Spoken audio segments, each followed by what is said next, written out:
Et donc voilà, je vous laisse parler maintenant de La La Land et de freiner mes ardeurs, s'il vous plaît, parce que sinon je vais Ouais. boudonner. Eh ben, Bah moi j'ai mis deux, c'était un gros sac de merde. Non, non.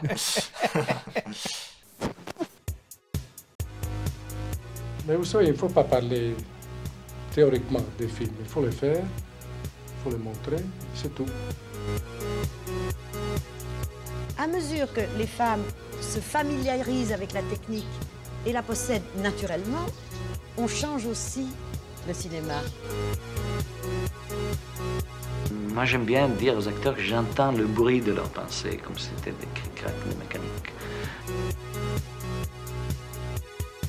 Oui, je crois que de toute façon, il est difficile à notre époque de ne pas être influencé par le cinéma. Bonjour à tous et bienvenue dans Cinésphère, l'émission qui réunit les copains autour du cinéma.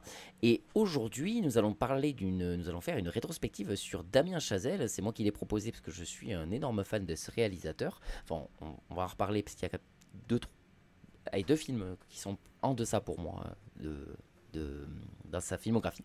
Mais il a une toute petite filmographie vu qu'il a que un petit film plus quatre gros films. Et je suis avec Benjamin, Guillaume et Jérémy pour en parler. Bonjour à tous. bonjour. Bonjour Jérémy, bonjour Benjamin, Bonjour bonjour à tous. Mickaël.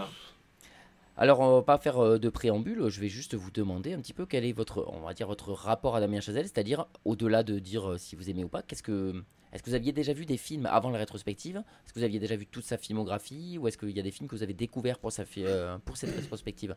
Pour ma part, voilà, bien sûr, je les avais tous vus, parce que comme je le disais, je suis fan depuis Whiplash, que j'avais découvert à l'époque, j'en reparlerai un petit peu plus en détail, quand on en parlera. Et après, je me suis dit, il faut que je suive toute la filmographie de ce mec, et je n'ai quasiment jamais été déçu. Donc, c'est pas quasiment, j'ai jamais été déçu de ce qu'il a fait. Donc voilà, je tenais beaucoup à faire cette rétrospective. Elle m'est venue tard en plus en tête. C'est qu'après que je me suis dit, mais en fait, j'ai beaucoup trop de bonnes notes dans ces films pour pas en parler, quoi. Voilà, avant de faire ma groupie et de passer mon temps à dire que son œuvre est géniale, je vais vous laisser aussi me dire un petit peu mais votre rapport à vous. Benjamin. Oui, bon moi, j'ai pas, j'aime bien Damien Chazelle, mais c'est vrai que, bah là, alors j'avais vu La La Land. Alors il y a deux films de Damien Chazelle que j'avais vu, que j'avais découvert avec Jérémy ici présent. La La Land, je l'avais vu chez lui, et j'avais vu aussi Whiplash. Donc Whiplash, c'est un film cool. On en parlera, mais du coup c'est un de ceux que j'aimais bien et que je connaissais. C'est le premier, je crois, que du coup que j'ai vu de lui. Et je l'ai revu il y a quelques années pour le faire découvrir à mon frère aussi, qu'il avait bien aimé d'ailleurs. Donc là, j'avais redécouvert parce que j'avais un peu oublié certains trucs. Et La La Land, à l'époque, je n'avais pas aimé parce que j'avais encore du mal avec les comédies musicales, mais ça, on en parlera peut-être plus en détail après. Et sinon, alors j'avais pas vu First Man, que j'ai vu donc pour le podcast. On en parlera aussi après. Mais j'avais vu Babylone au cinéma quand il est sorti, donc récemment. Je sais plus de quelle année exactement. 2022. 2022 je crois. Donc je l'avais vu. J'avais beaucoup aimé. Donc là, pour ce soir, il n'y a que le premier que je n'ai pas vu de lui. Mais voilà. Oui, alors Sinon, d'ailleurs, c'est pour le tout premier, donc que très peu de monde connaissent, hein, parce que souvent pour le plus grand public, on va dire, le premier c'est Whiplash. Moi-même, le premier, je pensais que Whiplash était le premier avant, il y a 2 ans que j'ai appris qu'il avait fait un film avant. On en reparlera un petit peu de ce film-là. Ouais, Jérémy. Comme on va pas dire vraiment que j'ai un rapport avec Damien Chazelle, j'ai en fait pareil que Benjamin, je connaissais que Whiplash et La La Land que j'ai vu il y a longtemps et que je n'avais pas beaucoup aimé. Je m'étais assez ennuyé devant et Whiplash que j'aimais beaucoup, que j'ai vu 4 ou 5 fois maintenant. Et voilà, donc c'est un film que j'apprécie. En plus, moi j'aime beaucoup la musique, donc forcément c'est un film qui m'a touché particulièrement. Et voilà, donc j'étais mitigé. J'avais vu un film de lui que j'aimais bien, un film que j'aimais pas. Donc j'attendais de voir. Et j'ai vu. Et voilà. Et on va en parler. Ouais. Et toi, Guillaume, tu avais vu un petit peu du Damien Chazelle avant? Je n'avais vu que La La Land que j'étais allé voir au cinéma. Je connaissais tous ces films, enfin pas le premier du coup, mais je connaissais Whiplash First Man et Babylone. Et à chaque fois, c'est des films, je me disais, ah, faudrait que je les voie, faudrait que je les voie. Et j'ai jamais vraiment trouvé la foi de les voir parce que ça me tentait pas plus que ça. Surtout que First Man, j'arrêtais pas de le confondre tout le temps avec Ad Astra. Et, C'est vrai que et j'ai l'affiche vu. ressemble beaucoup. Ouais, et puis même, bah, tu sais, Ryan Gosling, Brad Pitt, tout ça, je sais pas, c'est Mm. les acteurs un peu stylés, beaux gosses, blonds et tout. Et dans l'espace, forcément. Et, mais du coup, bah, je les ai découverts avec cette saga. Donc vraiment, Damien Chazelle, je savais pas quoi en penser, hein. J'avais vu La La Land et j'avais pas trop accroché parce que, bah, encore une fois, j'aime beaucoup Ryan Gosling, mais j'ai l'impression que c'est un running gag dans tous les quiz cinésphères qu'on fait. Mais ouais, Emma Stone, j'ai vraiment du mal avec cette actrice. Du coup, voilà, j'étais un peu en demi-teinte. Et là, je suis content d'avoir vu tous ces films. Donc, bah, pas le premier, hein, je crois que t'es le seul à l'avoir vu. Mais Non, il y a Dean Jérémy et aussi. Madeleine, là, où je sais pas quoi. Ah, oh là là, pauvre Jérémy, visiblement, oui, ça. J'aime Il bien s'est- faire les choses à fond. Moi. Non, mais c'est bien. Oh là, tu vas te calmer, hein, quand même. J'ai entendu moi aussi le moi, j'ai peut-être un Oui. poil trop. On dirait du Michael Ardouin, c'est particulier quoi. C'est. Mais du coup, voilà, bah, je vous dirai hein, forcément ce que j'en ai pensé, mais c'est du demi-teinte pour moi. Voilà, Damien Chazelle, Ok. sa filmographie, enfin ses 4 films, c'est voilà. Mais tant mieux, ben donc nous allons parler de ça de suite et on va commencer donc avec Guy and Madeline, Madeleine, je sais pas comment ça se dit exactement, on a park bench, ultra chiant on va dire, qui est donc son tout premier film qui à la base devait être comment ça s'appelle, un film étudiant quoi, pour Harvard, mais pour un film étudiant. Et il s'est dit, je vais faire une pause et je vais réellement faire ce film. Ce sera pas un film étudiant, ce sera un film, un vrai film avec des vrais acteurs, avec une vraie prod et tout. Sachant que, bon, enfin, avec des vrais acteurs, il a pris que des acteurs totalement inconnus au bataillon. Il a même mis des gens de sa famille. Je crois qu'il est à 3 ou 4 Chazelle dans le casting, la prod, etc. C'est un truc de fou. Et, euh, et ça se voit parce que c'est un film vraiment. Alors, il a voulu, ça se voit que c'est un mec qui adore les films, comme dans Babylone, il adore les films de l'époque. Et il a voulu faire comme l'époque. C'est donc un film entièrement en noir et blanc, filmé avec les pieds, sauf qu'à l'époque, c'est parce qu'on n'avait pas le choix. Aujourd'hui, c'est devenu un parti pris esthétique. Est-ce que c'est bien du coup? Je trouve que non. Voilà, C'est ça, quand c'est je, pour quand dire, je l'ai ah, vu, t'as j'avais vu, je l'impression fais qu'il comme avant. était, j'avais Ouais, l'impression qu'il était mais beaucoup plus vieux que ce qu'il ne l'était en fait. Mais pour de vrai, c'est intéressant pour une chose, hein, ce film. Parce que, alors, oui, alors, vite fait l'histoire, donc c'est un film qui est sorti en 2009. L'histoire, en gros, c'est un mec qui sort avec une femme qui s'appelle Madeline. Il est jazzman. Il rencontre une autre fille dans un métro, sauf que cette fille, elle aime pas ce qu'il fait comme musique. Du coup, il s'est dit, j'ai peut-être été trop vite pour quitter ma meuf. Et il essaie de revenir avec sa meuf parce qu'elle, au moins, elle aime sa musique. Et finalement, en fait, ils reviennent pas ensemble parce qu'elle, elle se barre à New York. Et voilà, et parce qu'il aime bien les fins qui terminent pas toujours très joyeusement. Alors, pas joyeusement, au niveau des couples. Voilà, parce que Ouais. ça, c'est un truc qui revient, c'est que ça peut se terminer joyeux pour le personnage. Mais au niveau du couple et de l'amour, il aime bien casser tout ça. Voilà, je sais pas s'il a été déçu par les femmes, mais c'est généralement. Bah c'est vrai, ouais. Il y en a un De film. ce Il que... y a un film avec lequel ça va, mais tous les autres, c'est à chaque fois. C'est bien que tu me racontes le synopsis parce que même en voyant le film, j'ai rien compris. J'ai Alors, pas je su de quoi t'avoue, ça parlait. j'avais pas tout compris et je confondais souvent les deux meufs. Et je croyais qu'il y en avait qu'une, moi. J'ai pas- Ah non, non, je voyais qu'il y en avait deux, mais je les confondais souvent, je savais pas trop, et c'est en revoyant, en relisant ouais. le synopsis que j'ai que même j'ai pas ça. compris Vraiment, j'ai exactement ce qui se rien passait. compris au film. Ouais. Mais après, du coup, le film est très mal filmé et est très mal filmé. C'est-à-dire que Damien Chazelle a quand même un gimmick assez particulier avec sa caméra. Il a beaucoup de caméras portées, caméra épaule, etc. Mais les trois quarts du temps, c'est un technicien de génie. On le verra dans Whiplash, dans La La Land et dans Babylone essentiellement, où il fait des mouvements de caméra de grand malade. C'est un mec qui a il te fait faire des claquages à ses caméramans pour qu'il fasse des plans parfaits, quoi. Sauf que il y a un film où on s'est fait la réflexion avec Benjamin, c'était on en reparlera plus en détail après, mais c'était sur comment il s'appelle, First Man. First Man, où c'est vrai que c'est un film beaucoup plus intimiste, avec beaucoup de gros plans, avec une caméra épaule qui tremble beaucoup, etc. Et bien Guy et Madeline est exactement comme ça. Et donc on sent, en fait dans Guy et Madeline, on voit presque tous les films.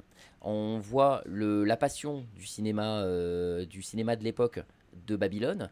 On voit le côté comédie musicale de La La Land, parce que c'est aussi un petit peu une comédie musicale, complètement ratée je trouve, parce que les musiques elles arrivent, elles sont nulles, elles arrivent comme ça. C'est toujours Justin Hurwitz à la musique. C'est Justin Hurwitz à la musique dans tous ses films. Et ce mec-là n'a fait que des musiques pour Damien Chazelle. C'est vraiment deux mecs qui bossent ensemble systématiquement. J'en parle du compositeur parce que c'est quand même une place essentielle dans les films de Damien Chazelle, la musique évidemment. Et donc c'est ça, vraiment pendant tout le long, tu suis l'itinéraire d'un jazzman, un peu comme dans Whiplash. C'est vraiment, tu sens le prémisse de ce film, comme, voilà, ça montre tout. Et même pour First Man, comme je dis, c'est pas le même thème, mais la façon de filmer est exactement la même. Donc c'était intéressant. Je sais pas ce que t'en penses, Jérémy, toi aussi, si t'as beaucoup de choses à dire de plus par rapport à ça, mais... Moi, j'ai juste envie de dire que c'est un film très efficace contre l'insomnie. Voilà. Non, je me suis beaucoup ennuyé. J'ai trouvé le scénario naze.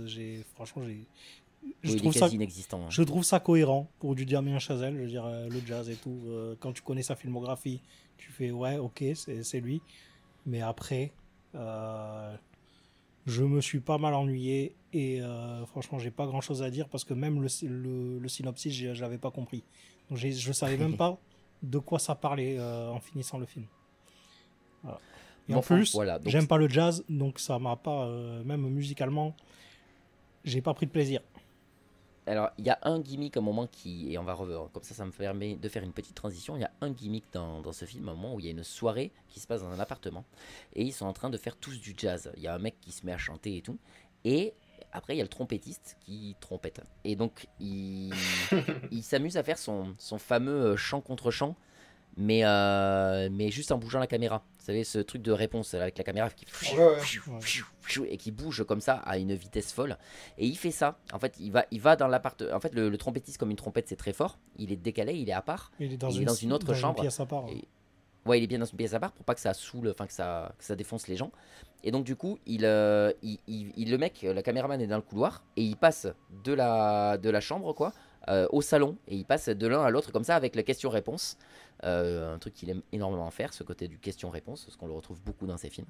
Et c'est là aussi on a senti et surtout ça me rappelle énormément le film qui sublime ce question-réponse, je trouve, c'est-à-dire Whiplash, qui parle de musique à fond aussi, parce que comme disait Jérémy, ça parle donc d'un batteur de jazz donc qui aimerait rentrer dans l'école la plus prestigieuse et avec un comment ça s'appelle, un prof dictateur en fait, j'ai envie de dire, joué par J.K. Simmons, qui est un connard, on peut le dire. Oui, voilà. Qui est un énorme connard, un bon gros salaud. C'est-à-dire que pendant tout le long on se dit c'est un con, mais en même temps il me fait rire parce qu'il a des putains de punchlines et c'est horrible parce que tu te dis le gars il fait punchline sur punchline, mais en même temps c'est tellement un enculé que tu sais pas si tu as envie de continuer à suivre ce mec ou pas. Et en gros, je vais pas m'attarder, mais ce film là, Whiplash, c'est en gros l'ascension de ce jeune qui arrive à prouver qu'il est un bon batteur, et en fait c'est une guerre entre deux, entre celui qui veut le défoncer pour le pousser au plus loin parce qu'il pense que c'est la meilleure méthode de travail, et le jeune qui lui essaie de montrer qu'il peut être le meilleur batteur de ces derniers temps, au point qu'il se fasse des crasses jusqu'à la fin, et où ils y arrivent à s'entendre sur un dernier plan mémorable, avec un dernier voilà, en gros un dernier plan mémorable. On va s'arrêter sur ça. Maintenant vous allez juste me dire un petit peu ce que vous avez pensé du film, sachant que je parle beaucoup depuis tout à l'heure, je dirai plus mon avis après. Je garde Guillaume pour après parce que tu ne l'avais jamais vu, donc je vais garder Jérémy d'abord. Sur Whiplash, donc je sais pas si on donne les notes maintenant. Tu peux. Oui. Ouais, moi j'ai mis un 8 sur 10 pour Whiplash. J'avais mis un 2 sur 10 sur Guy et Madeline. Voilà. Donc, il y a quand même une sacrée évolution. Guy et Madeline, c'est vrai que je l'avais pas dit, j'avais mis un 4 sur 10. Ouais, t'as été plus gentil que moi. Non, Whiplash, oui, j'aime beaucoup. Je trouve que niveau réel, comme tu disais, les plans de caméra, tout ça, il est assez stylé. Toujours ce truc de... Je suis pas fan du jazz et les musiques du film, ça me marque pas. Mais... C'est vrai que je voulais réagir déjà quand tu as dit ça tout à l'heure, mais c'est vrai que quand t'aimes pas le jazz et que tu tapes la fille de Damien Chazelle, tu passes un moment. C'est compliqué quoi. Voilà, donc en fait même les solos de batterie, moi j'adore la batterie, je trouve que c'est un instrument magnifique et tout, mais surtout, moi j'écoute plus du rock, des trucs comme ça. Et là, même les trucs de batterie et tout, je m'ennuie. Je dis putain, mais envoie la patate et fais un truc. Et là ça... Mais par contre, techniquement, voilà, c'est un truc que je reconnais. Hein, le jazz, c'est un truc technique de fou. C'est des musiciens de malades. Après, c'est juste pas agréable à l'oreille. Pour moi, je préfère un truc simple mais efficace qu'un truc complexe et que je ne prends pas de plaisir à écouter. Voilà, ça c'est juste... D'ailleurs, il y en a un, on voit une phrase d'un jazzman au début du film, parce que là, du coup, je l'ai revu juste avant le podcast. Là, je ne l'ai pas fini, mais je l'avais déjà, donc c'est pas un souci. Mais du coup, dans les livres qu'il a sur le jeune, là, il a plein de livres sur le jazz et tout, et il y en a un jazzman, un batteur connu, alors je sais plus le nom, je sais pas si c'est pas... Roddy Ricch, un truc comme ça, qui dit quand on n'a pas de talent, on fait du rock, un truc comme ça. C'est pas Roddy Ricch. Mais le rock, c'est agréable à écouter comparé au jazz. Oui, non, mais j'ai bien aimé la condescendance du jazz. Je me suis dit, c'est cohérent avec les gens d'habitude, parce que c'est vrai que j'écoute plus de rock que de. J'aime pas le jazz non plus. C'est vrai que j'ai déjà entendu des gens qui aiment le jazz et qui essayent de se faire écouter du jazz, et tu sens que des fois il y a un peu de condescendance, un peu de supériorité chez les gens. Même dans le rock, tu vois, il y a des mecs qui font des solos de fou et tout. Ils sont techniquement très forts, mais ils sont pas jolis, tu vois. Alors qu'au contraire, des fois il y a des solos, ils sont tout simples et ils sont très beaux. Et ils servent la chanson et tout. Enfin bref.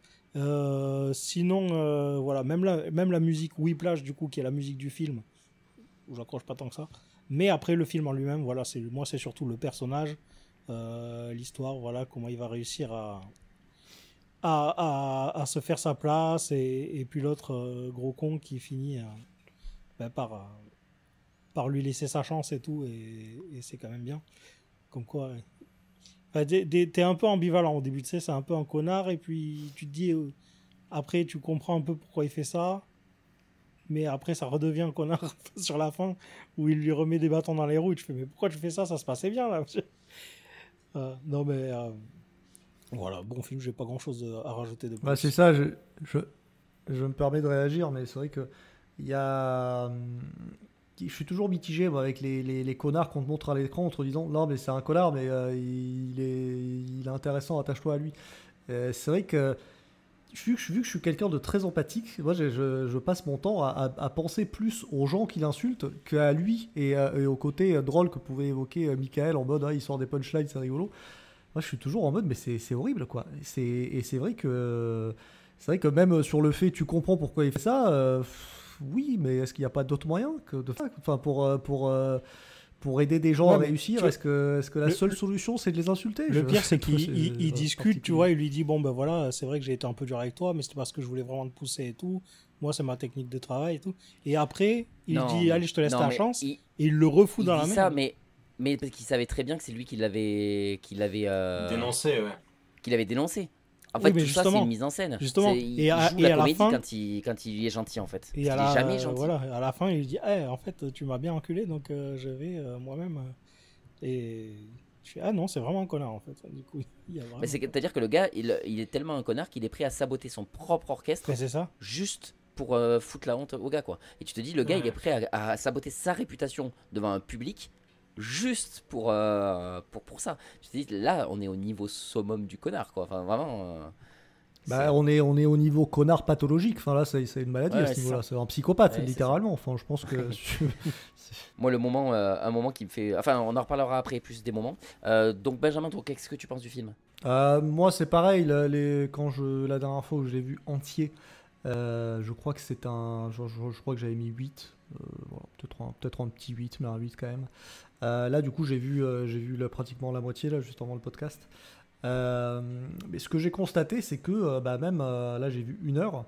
Et c'est quelque chose qui est assez parlant, je trouve, quand je regarde un film. C'est le temps qui passe très vite. Et là, c'est vrai que autant il y a des films, ils mettent du temps à se lancer pour poser l'histoire et tout. Ça met déjà la moitié du film et tout. Et là, quand j'ai vu que j'avais passé la moitié du film, je me suis dit, putain, mais ça passe super vite. Donc ça, c'est une preuve de rythme vraiment top, quoi. Et puis ouais, ça s'arrête pas. Enfin, tu commences le film, le mec... la rencontre se fait au bout de 30 secondes. Après, il est dans l'orchestre et tout. Et puis après, ça n'arrête pas, quoi. Il y a pas de temps de pause. Et du coup, ça c'est cool. Ça peut ressembler à un mauvais jeu de mots ou une blague.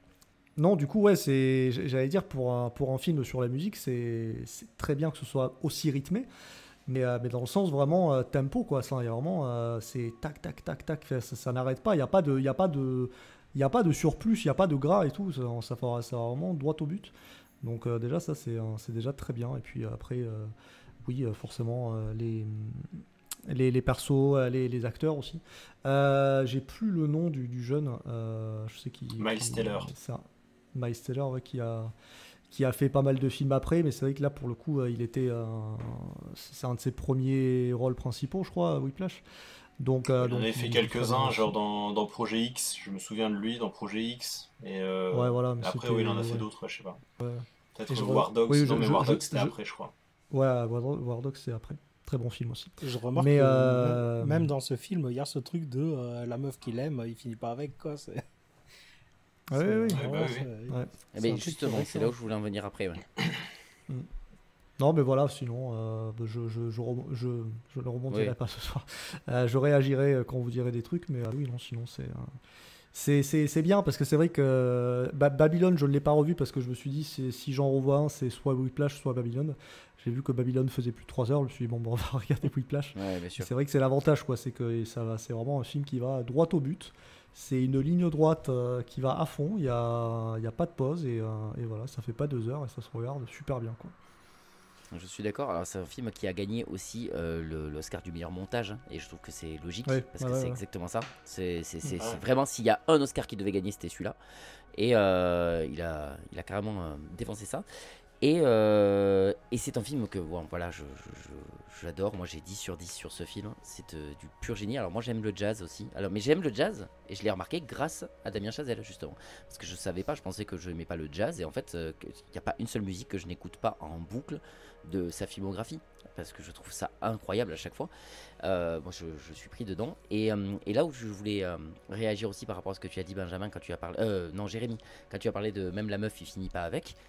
Et c'est ça, c'est qu'il y a un thème qui revient quasiment dans tous ces films aussi, c'est le sacrifice. Je viens juste de me faire la réflexion, parce que comme j'ai regardé La La Land aujourd'hui, et je m'étais dit, mais c'était déjà dans le cas dans Babylone, et en fait, je remarque que là je viens de capter, mais ouais, mais en fait, il y a la meuf qu'il aime, il l'invite à son spectacle en mode... non, je sais plus comment ça se passe. Genre il la recroise. Non, en gros, il se sent au-dessus d'elle en fait. Il dit j'ai pas le temps pour notre histoire de la con. Ouais, mais il y a pas un truc genre il l'invite et puis genre elle a un nouveau copain, un truc comme ça. Oui, après il essaie de revenir. Ouais. C'est ça. Et en fait elle a un mec et du coup il a donc... Mais c'est pas que, enfin, Mick, tu dis il se sent supérieur à elle. Très vite, on sent que c'est vrai que on se concentre très vite sur le côté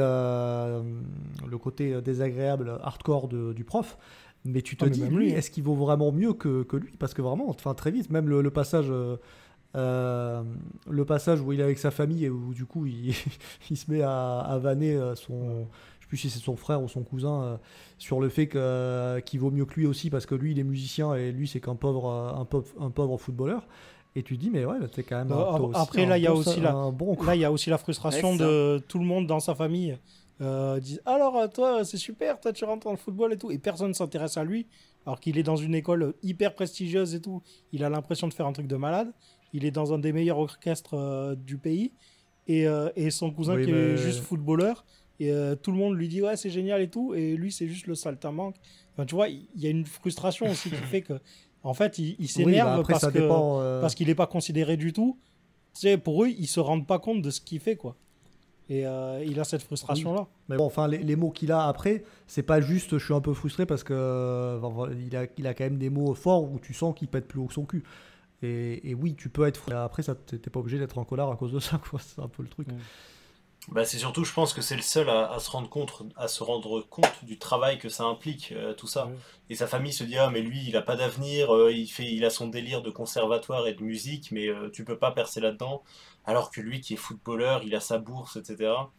Et le rapport avec son père aussi, je l'ai trouvé assez intéressant envers lui, donc tu sens qu'il est... C'est ça, je pense que c'est juste une réaction un peu de... Il est saoulé. Moi j'ai ressenti un peu l'empathie pour lui, mais il y a quand même... Il a un côté un peu connard, mais je pense que c'est parce qu'il est dans sa bulle. et qu'il est obsédé par ça en fait. Et Ça, ça l'énerve de mais- voir que les autres ne comprennent pas ça. Et son père notamment, enfin la relation qu'il a avec son père, je la trouve assez intéressante. D'ailleurs son père qui joue dans Le flic de Beverly Hills et qui joue Burke aussi dans Alien 2. Je sais pas si ça vous parle, voilà. Non. Mais Mais cet acteur, sa tête me parlait, mais je savais plus remettre des films, mais c'est un peu je connaissais sa tête. Ouais. le John C. Reilly de l'époque, des années 80. Le genre de second couteau que tu vois dans plein de films, et c'est le genre de mec que j'ai vu dans plein de films, et à chaque fois je me dis, ah c'est marrant, lui il joue dans ça, il joue dans ça, il joue dans ça. C'est-à-dire que si on avait fait le podcast 3 films dans les années 80, c'est lui qu'on aurait vu à la place de John C. Reilly dans tous les films. Voilà, exactement. En vrai, John C. Reilly, c'était déjà les années un peu 80, plus 90, mais... Ouais. Et donc, oui, là où je voulais en venir, du coup, c'est le côté sacrifice qui est un thème très important et très, très cher à son cœur, on sent à Damien Chazelle, parce que le sacrifice va revenir dans quasiment tous ses films, c'est-à-dire pour réussir à ce que j'ai envie de faire et envie de devenir, il va falloir que je sacrifie souvent mon histoire d'amour pour penser à moi. Donc, voilà, ça c'est quelque chose qui revient quand même assez souvent dans ses films, avec toujours un peu le mouton noir, mais c'est parce que c'est le seul qui parle pas de jazz. Nous allons maintenant passer à l'avis de Guillaume avant de parler un peu plus technique pour ma part. Après, j'ai pas grand chose à dire pour de vrai.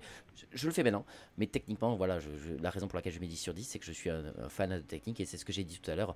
Entre les plans de caméra qui ne s'arrêtent jamais et qui a des putains d'idées à la seconde et au niveau du montage, au niveau de tout ce qui est. En fait, moi, ça me fait perdre tout esprit critique. En fait, je vois tout ça, je me dis, mais c'est juste merveilleux, c'est juste incroyable, ça me fout des tartes à la gueule toutes les 3 secondes, un film pareil, et c'est pour ça que c'est Ouais, un clairement. 10 sur 10 sans réfléchir en fait. Je me dis non, c'est juste incroyable.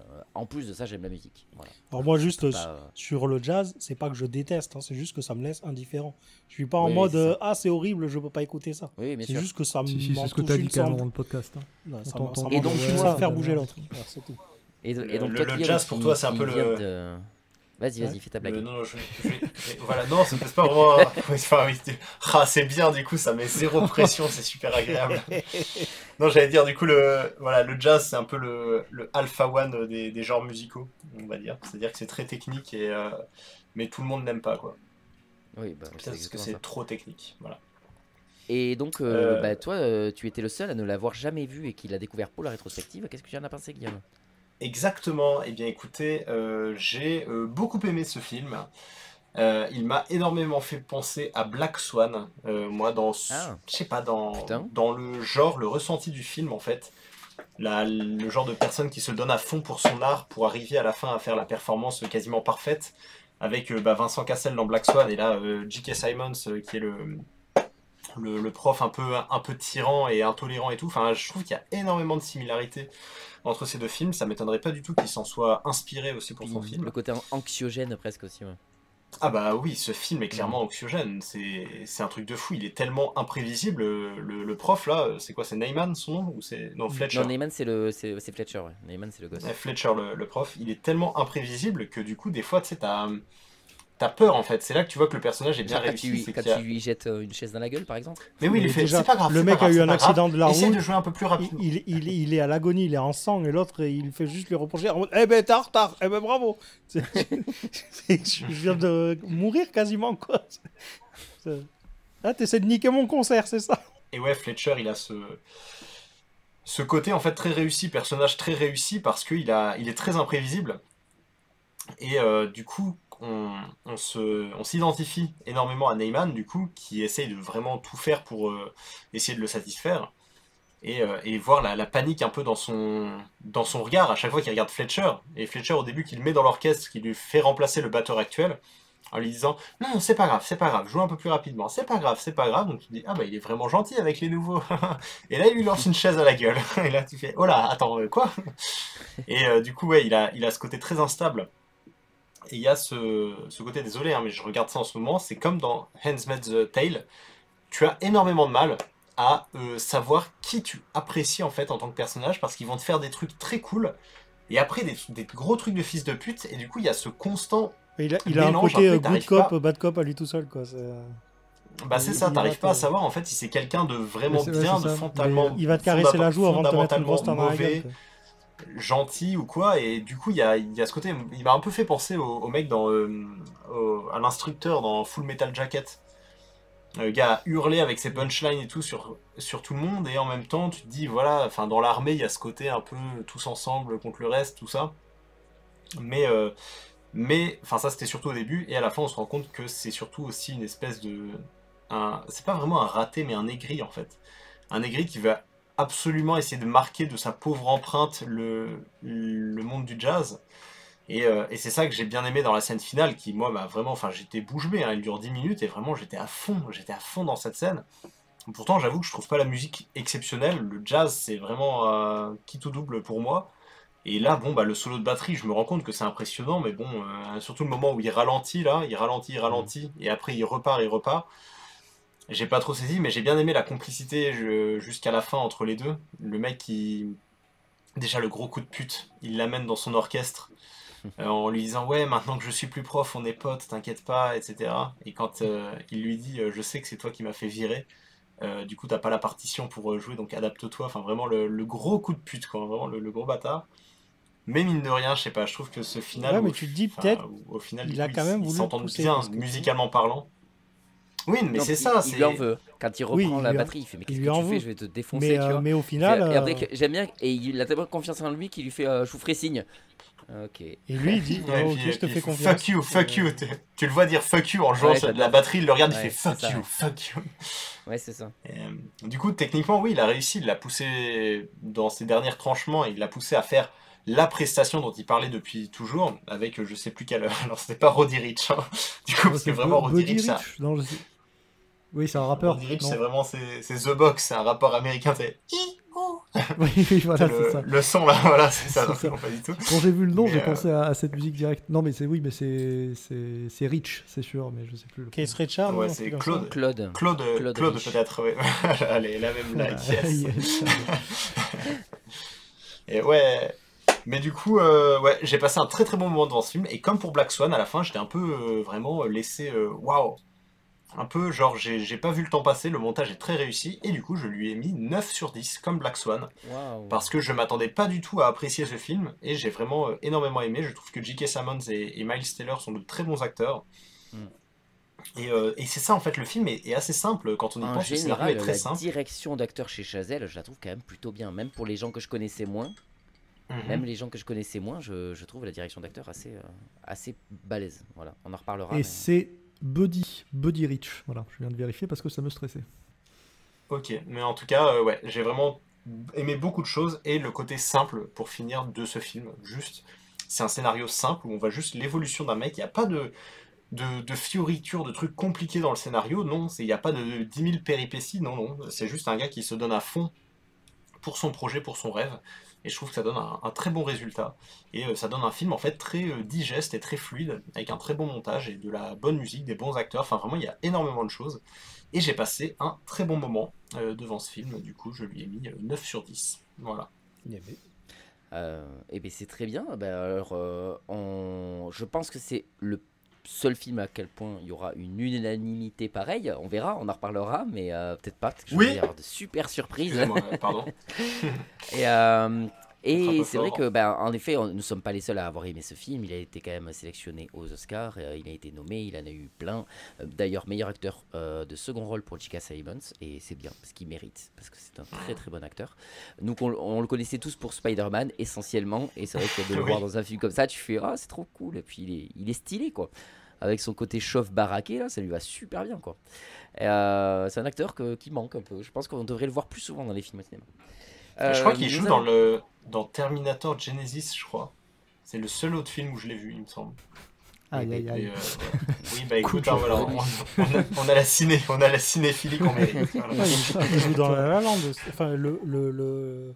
Ouais, alors il Le fait prof. une Oui. apparition, un clin d'œil. Il fait un clin d'œil dans La La Land, ouais. Mais justement, en parlant de La La Land, c'est le film qu'il a fait en suivant parce qu'il s'est dit tiens, maintenant j'ai envie de prouver que j'aime la musique, que la musique c'est ma passion, c'est ma vie. Je vais faire tout ce pourquoi, ce que les réalisateurs qui adorent la musique font, c'est-à-dire une comédie musicale, et vraiment une comédie musicale le plus à l'ancienne possible, c'est-à-dire Ouais, clairement, le plus absurde possible. On se met à danser pour n'importe quoi, on se met à chanter pour n'importe quoi, on fait même des claquettes. C'est vraiment Une comédie musicale, quoi. Et en plus, ça se passe. Ça se passe dans le milieu d'Hollywood et c'est un film qui, bien sûr, genre je vais en parler vite fait et je vais aussi dire ce que j'en pense. Donc, c'est l'histoire, en gros, c'est l'histoire encore d'un jazzman joué par Ryan Gosling qui, lui, en fait, son rêve est de monter son propre club de jazz. Et l'histoire d'une jeune actrice qui essaie de percer mais qui a énormément de mal et qui se fait recaler dans tous les castings, jouée par Emma Stone. Et ça se passe dans l'univers d'Hollywood. Et c'est bien de voir deux personnes qui galèrent dans le milieu artistique. Parce que moi c'est con, hein, mais ça me rappelle mes potes tout simplement. Et avec ces gens qui ont beaucoup de mal et que c'est dur. Et ça montre que c'est quand même un milieu ultra cruel, quoi. Parce que tu peux être bon. Après, je t'arrête tout de suite. Si je suis pas connu, c'est parce que je veux pas être connu. Hein. C'est pas pareil. C'est un choix personnel. C'est pas une question d'être bon, quoi. C'est une question de relation, c'est une question de chance, c'est une question de toutes ces choses. Et c'est ce que montre ce film. Et lui qui veut faire ce qu'il aime, mais en même temps, pour gagner de l'argent, il peut intégrer une bande, enfin un groupe. Et ce groupe, il aime pas ce qu'ils font parce qu'ils se sont modernisés. Il y a une phrase de fou que j'adore, dit par un gars du membre du groupe, quoi, le leader. Et il lui dit: tu veux révolutionner le jazz tout en restant le plus classique possible. C'est pas possible. Et en gros, tu veux évoluer en restant enfermé chez toi, quoi. Il y a un peu un truc comme ça. Et en même temps, il se dit: mais je suis sûr que je peux faire quelque chose. Lui, son but, c'est de monter un club. Et on voit un peu leur péripéties. Ils vont tomber amoureux et puis ils vont se quitter. Et puis à la fin, donc ça finit sur le fait qu'ils ne sont plus ensemble, mais ils ont réussi à faire ce qu'ils voulaient dans la vie. Donc toujours ce côté sacrificiel. C'est-à-dire qu'à la fin, nous montre aussi un superbe plan très long avec toutes les musiques qu'il y a eu dans tout le film, où ils retraversent leur vie s'ils étaient restés ensemble. C'est-à-dire on serait restés ensemble, mais on n'aurait pas fait ce qu'on voulait faire. Donc il y a un peu ce choix, cette idée du choix et du sacrifice. Et, parce que qui est très beau aussi à au traverser. final, ils auraient juste été dans le public, quoi, comme ils finissent à la fin, au lieu d'être sur scène. Et donc c'est ça, exactement. Et ce qui fait que moi, ce film, c'est un 10 sur 10, encore une fois. Et aussi parce que techniquement, c'est, je crois, celui que je préfère techniquement de tous les films. Parce que ça ne s'arrête jamais. On commence par un plan séquence de 5 minutes au milieu d'une autoroute où les gens se mettent à danser dans tous les sens et ça ne s'arrête pas. La musique, je la trouve excellente en plus. Et puis tu fais ok, déjà techniquement ça arrive, le mec il arrive, il dit regardez mes couilles et il les pose comme ça, mais vraiment tu fais waouh, ok, tu veux montrer que tu es dans le slibard et ça marche. Et ça ne s'arrête jamais, le film ne s'arrête jamais. Alors déjà il y a le côté question-réponse aussi qui rejoue beaucoup, et je crois que moi un des moments qui me fume le plus, parce que je me dis mais le caméraman, mais qu'est-ce que il en pouvait plus, c'est obligé, c'est le moment où elle chante avec ses copines là et qu'elles vont à la soirée, et puis la musique à un moment elle redescend et tout, où elle cherche that someone in the crowd, donc la personne dans la foule là.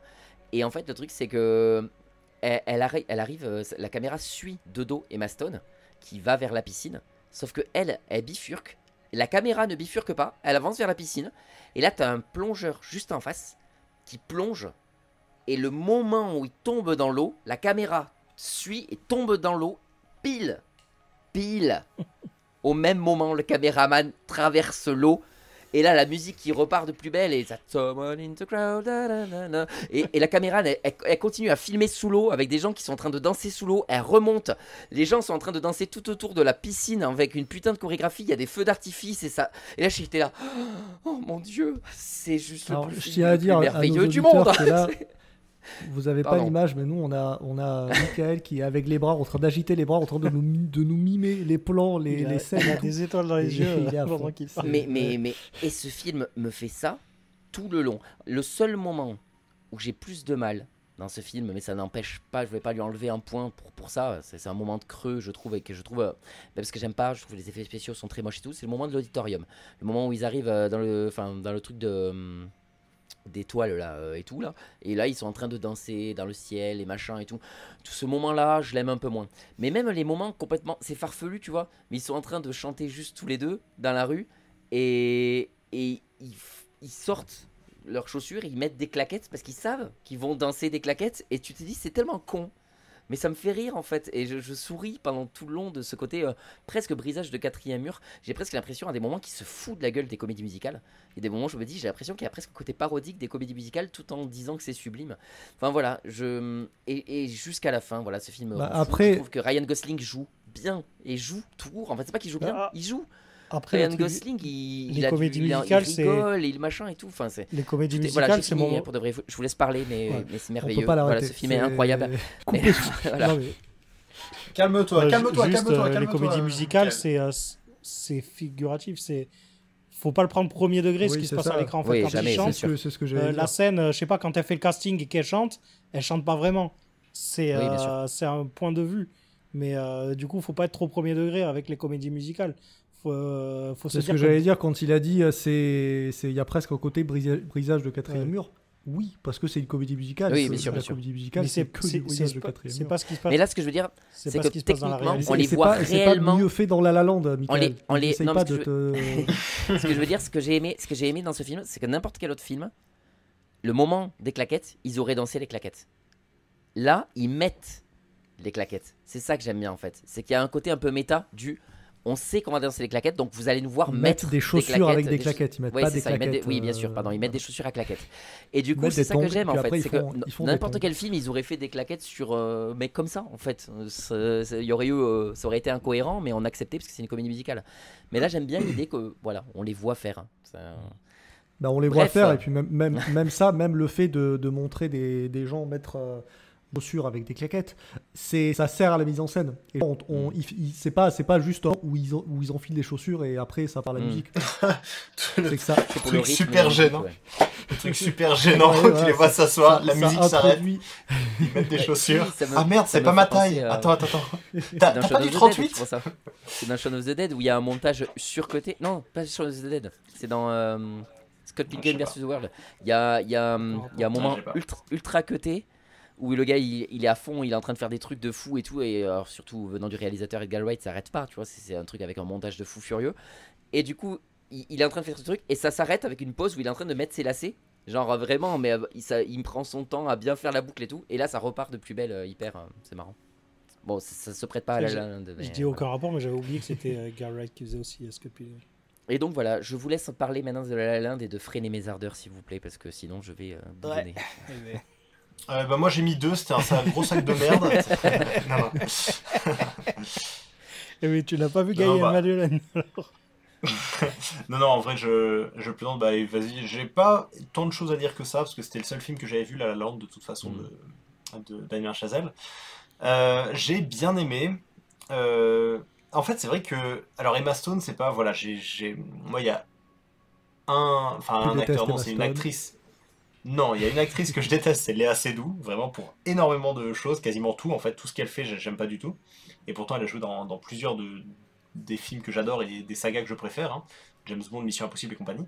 Mais Emma Stone, je la déteste pas, c'est juste que je trouve qu'il y a une énorme hype autour d'elle et qu'elle est pas trop méritée, en fait. Et par moments, je trouve qu'elle joue pas très bien. Je sais pas, je trouve qu'elle a un peu une... C'est pas une tête à claque, mais enfin, je sais pas, j'ai du mal à la suivre. Et des fois, quand elle joue, ça me sort vraiment du truc parce que je trouve qu'elle joue pas très bien, en fait, tout simplement. Et enfin, voilà, je sais pas, c'est à double tranchant. Des fois, elle joue bien, des fois, elle joue vraiment mal. Genre, je pense à Crazy Stupid Love et je trouve qu'elle joue très mal dans ce film. Et en même temps, je trouve que dans La La Land, c'est pas trop gênant. Elle joue relativement bien. Bon, il y a des moments, voilà. Il lui en demande pas trop, peut-être aussi. Comment ? Il lui en demande pas trop, peut-être aussi. Oui, c'est peut-être ça, oui. Mais en tout cas, voilà, j'aime beaucoup Ryan Gosling, en revanche. Damien Chazelle, c'est un gars que j'aime bien ses films, j'aime bien sa façon de faire des films. En fait, c'est vraiment original et je pense que c'est ce qui manque un peu dans le cinéma aujourd'hui. Donc, c'est un vrai technicien. Voilà, je serais content de continuer à avoir des films de lui. J'avoue que le côté technique, moi, je le repère pas trop. En revanche, ce que j'ai mis 6 au film, ce serait peut-être un petit 6, genre un 11 sur 20, 12 sur 20, peut-être un 11,5, j'en sais rien. Mais les comédies musicales, j'aime bien. Voilà, c'est pas mon genre de film préféré, mais je me souviens, Benjamin, je pense que tu t'en souviens aussi, je t'avais montré Cry Baby, qui est une de mes comédies musicales préférées. Ah oui. Il y a Mamma Mia que j'adore, même les Blues Brothers, tu vois, il y a des trucs comme ça que j'aime vraiment bien. Après, j'avoue que là, La La Land, Oui et non. J'ai trouvé que le milieu du film était assez chiant. Toute leur histoire d'embrouille de couple, ça m'a un peu saoulé en fait. Ça m'a pas trop intéressé. Mais en revanche, il y a un truc que j'ai adoré dans le film. C'est la fin où elle, c'est devenue une grande actrice. Elle arrive avec son mari dans un bar et elle voit que c'est lui, donc son ancien copain Ryan Gosling, qui est en train de jouer un morceau de jazz au piano. Et en plus, c'est la musique qui revient pendant tout le film. Enfin, il se met à C'est jouer la pas lui qui musique. joue, mais. Enfin, C'est parce qu'il leur la voit. musique. Comme il la voit, il s'est Oui, mis à oui, jouer oui, leur oui, c'est musique, ouais. ça. C'est ça, il la voit, donc il se met à jouer leur musique. Et, euh, et à ce moment-là, il y a un montage qui commence où on le voit après le show. Ils la retrouvent au milieu de la salle, ils s'embrassent et en fait ils comprennent que bah voilà, c'était une erreur de se séparer. Ils se remettent ensemble, ils vivent la belle vie. Et là donc t'as un montage en accéléré où bah, toute leur vie après ils vont avoir des enfants, des trucs comme ça et tout, ils vont vivre leur vie heureux. Et dur retour à la réalité après, où tu le vois qu'en fait que c'était juste lui pendant le morceau qui s'est imaginé tout ça et qui s'est dit bon bah voilà, c'est un amour impossible. Ah, moi j'imaginais Et que c'était elle qui se l'imaginait plutôt. Mais les deux, c'est un peu. Ouais, Voilà, parce que, le film l'imagine pour eux deux, quoi. Enfin, Ouais, parce que moi je pense que. Ah moi elle a je l'ai ce vraiment truc vu de- comme du Elle aurait voulu faire sa vie avec lui, quoi, pas avec son mari actuel. ah moi je l'ai vraiment Ah. ressenti comme c'est lui qui regrette moi, j'ai vraiment énormément. vu comme les deux. Ouais, pour moi, les deux pensent ça, ouais. Ah oui, non, mais lui, Moi, c'est je l'ai sûr, plus aussi, vu mais- comme- Et c'est même pas un regret. Je le voyais pas comme un regret, en plus. Ah bah si pour moi si, quand Ah, t'as Ryan c'est- Gosling ouais. qui a la tête baissée en jouant les dernières notes à Ah deux ouais doigts du suicide, ah oui pour moi, enfin c'est comme ça que j'ai ressenti. Pour moi Emma Stone elle est un peu genre, tu sais la meuf qui t'a largué et qui a refait sa vie, qui va très bien et qui se sent mal pour toi tu vois. Et je l'ai plus vu comme elle qui se dit ah ouais c'est dommage, ça aurait peut-être pu donner quelque chose de sympa, et lui qui se dit bah ma vie est finie en fait, je ne peux pas la voir, c'est finito quoi. Pour moi, elle était mal pour elle. J'ai aussi. plus ressenti comme ça, et le final je l'ai trouvé vraiment beau et réussi. Après c'est vrai que le film en lui-même, bon je l'ai pas trouvé extraordinaire non plus. Je me suis pas spécialement attaché au personnage, c'est vrai que, alors je sais pas si vous avez remarqué mais le mec à la tête du groupe de jazz du coup de Ryan Gosling, c'est John Legend. Voilà, D'accord. Oui, il a dit. Oui, je l'ai dit tout à l'heure. Il a nommé Benjamin, ouais. Tu m'écoutes pas, Guillaume. Ah, La yes. communication. entre Non, nous désolé. depuis, J'ai dit Attends, le leader ah oui, du pardon, groupe et lui, excuse-moi. il a dit John Legend. Ah, Vous excusez-moi, avez parlé attendez, en même temps, on n'a pas entendu. je démute Benjamin. Parce que, bah, par habitude, Ah ouais. je l'avais mute. Salut Benjamin, tu vas bien? Alors? depuis que tu t'es trouvé une roumaine, ça y est, tu m'écoutes plus, Guillaume, c'est fini. Oh putain, depuis, oh là là là, l'odeur de la phrase. Non, mais du coup, voilà, c'était un bon moment, c'était sympa. Les musiques sont pas mal. C'est vrai que le montage est vraiment bon, encore une fois, c'est fou à quel point ouais, je trouve que le rythme et le montage sont vraiment réussis dans ces films. Michael commence à avoir des boutons. Mais, Pas trop critiqué. là. Voilà, sans plus. C'est vrai ça que ça va. m'a pas marqué outre mesure. Donc voilà, pour moi, ouais, c'est ça. C'est un 11, je pense. Voilà. Ok. Jérémy, Benjamin? En Jérémy même ou temps, Benjamin Ça dépend si tu veux finir sur une bonne note ou. Est-ce que tu préfères garder la bonne note pour la fin ou... Non, ou ben est-ce non, que tu justement, préfères- Benjamin. Oui, alors moi je l'avais déjà vu avec Jay, donc il y a moultes années. Bah, je crois que quand on l'a vu, c'était peut-être peu de temps après toute sa hype, après les Oscars et tout. Donc Oui, c'était c'est ça, peut-être il un an était après sa sorti il y a pas si ou deux, longtemps. un truc comme ça. Et c'est vrai que là, à l'époque, alors je n'ai plus sa date de sortie, bref. Mais 2016. je regardais 2016, hein, exactement. Ça fait 9 ans. Et oui, je suis bon en calcul. Oh putain de merde, 9 ans. Ah ouais, ça fait mal ça. Bah, mine de rien, je regardais quand même un peu moins de films que maintenant. J'avais moins consommé aussi de films, parce que forcément, en 9 ans, j'en ai vu des films. Donc, mon avis aussi, c'est élargi. J'ai pris du recul sur certaines choses et tout. Et c'est vrai que à cette époque-là, les comédies musicales, j'avais un peu ce truc un peu, j'allais dire bébête, je sais pas si c'est bébête, mais voilà, très premier degré du moins de se dire ah ben c'est n'importe quoi, quand on dit le bouchon, tu vas pas danser, sors pas de ta voiture, c'est n'importe quoi ça. Mais du coup, là, je l'ai revu au cinéma, en plus j'ai eu la chance de le revoir au cinéma parce qu'ils ont fait une rediff il y a quelques semaines dans un cinéma à côté de chez moi. Et du coup, j'étais content de le revoir déjà 9 ans après, en ayant pris du recul, en ayant oublié pas mal de trucs, et de le voir sur grand écran avec un bon son, avec de vraies conditions. Même si l'ordinateur de Jérémy était très bien, hein, et son lit était très confortable, mais c'est quand même mieux C'est une vrai salle de cinéma. qu'on était Donc, sur le lit. Voilà. Mais du coup, j'étais content de le revoir au cinéma parce que j'ai pu l'apprécier à sa juste valeur. Donc c'est vrai que là où la première fois je me suis dit je passe pas un super moment, j'avais pas aimé, hein, on peut le dire, disons les mots. J'avais pas aimé la première fois, mais là la deuxième fois, ben, j'ai apprécié, j'ai mis un 8 et voilà, c'est... Deuxième film quand même avec Ryan Gosling que la première fois tu n'aimes pas et la deuxième tu aimes. Hein. Avec Drive, c'est vrai. Ça doit être l'effet de l'acteur en fait. Non, mais du coup, je sais pas trop quoi dire de plus que ce qu'a dit Mick, mais disons qu'au deuxième visionnage, j'ai plus vu ce qu'a vu Mick déjà au premier visionnage, parce que toi tu l'as aimé du premier coup. Mais voilà. Mais parce que j'ai toujours été attiré surtout par ça dans le cinéma, quoi, après. De base. Oui, par la technique et tout. Après, en vrai, c'est cohérent avec le fait que tu t'es rendu compte il y a peu de temps que tu aimais le jazz, parce que c'est vrai que, comme on disait avec Jay, c'est beaucoup de technique le jazz, et dans le cinéma, tout ce que tu as aimé, enfin très vite, très tôt, même quand on parlait tous les deux de cinéma et tout, moi j'étais plus sur, on va dire, le fond en général. Et même le fond te parle peut-être plus aujourd'hui que ce qui te parlait il y a 9 ans aussi, oui, au niveau des artistes qui ont du mal. Je suis moi-même un comédien qui essaye de ses pairs, comme disait Jones, et on en reviendra, hein, rassurez-vous. Mais oui, évidemment. Et non, mais en vrai, blague à part, c'est vrai que même des gens qui sont connus maintenant parlent de cette difficulté qui fait que, bah oui, enfin là j'ai en tête une vidéo que j'avais vue il n'y a pas longtemps sur Jonathan Cohen, par exemple, qui est maintenant un des acteurs français les plus bankable, mais il disait, bah oui, bah ça n'a pas été comme ça dès que j'ai commencé, c'est pas commencé en étant la star française des films et tout. Et il a galéré, et il a eu des doutes, et il a eu des coups de déprime parce qu'il se disait bah, je vais arrêter parce que ça marche pas. Et voilà, et ça c'est beaucoup de gens connus qu'on voit maintenant. Mais sauf qu'on voit, une fois qu'ils sont connus, on voit pas les moments de doute et les galères qu'ils ont connus et tout. Donc c'est cool aussi de rendre hommage entre guillemets à cette période-là, et de montrer, oui, des artistes, mais de montrer des artistes qui réussissent pas du premier coup. Donc c'est cool aussi, et donc oui, effectivement, ça m'a parlé.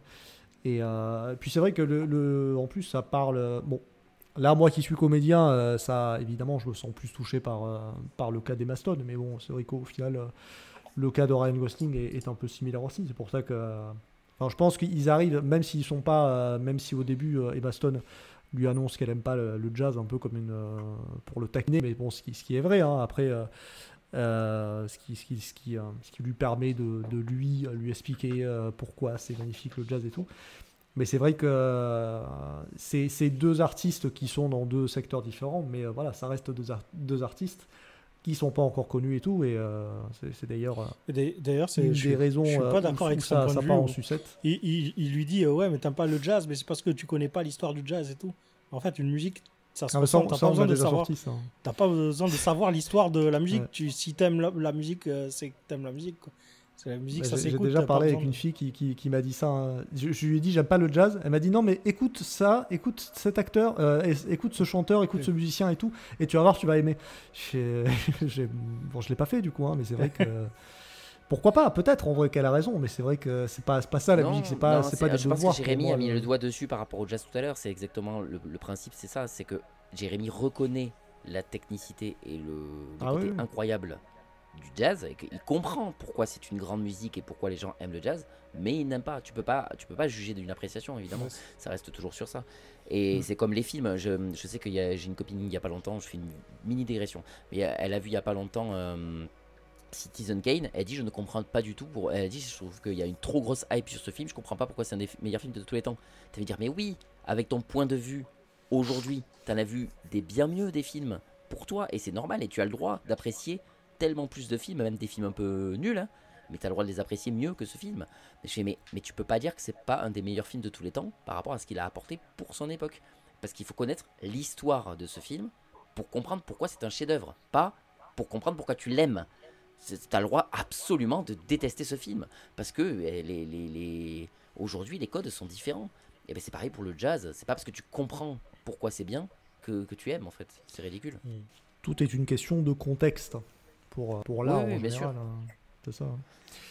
Et donc maintenant, C'est un peu comme quand tu. Enfin, je finis Oui, là-dessus, oui. mais c'est comme quand tu regardes un film et que tu dis les effets spéciaux sont dégueulasses, du coup c'est de la merde ce film. Bah non, parce que du coup c'est des effets spéciaux qui étaient pas dégueulasses à son époque, mais évidemment tu peux pas regarder un Je suis pas film. d'accord avec ça parce que tu as des films récents qui ont des effets spéciaux dégueulasses. Oui, mais là, du Parfois, coup, les c'est effets vraiment spéciaux sont dégueulasse. juste Oui, dégueulasses. oui.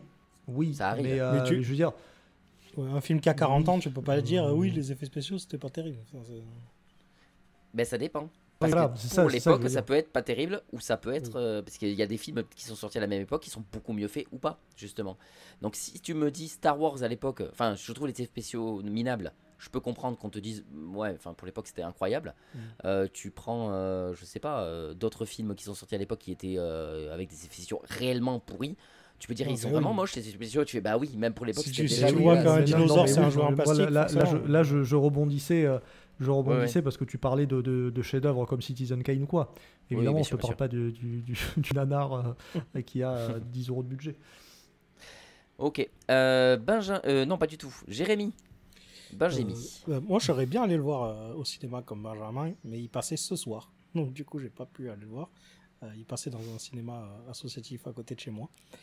Et du coup, je l'ai vu cet après-midi.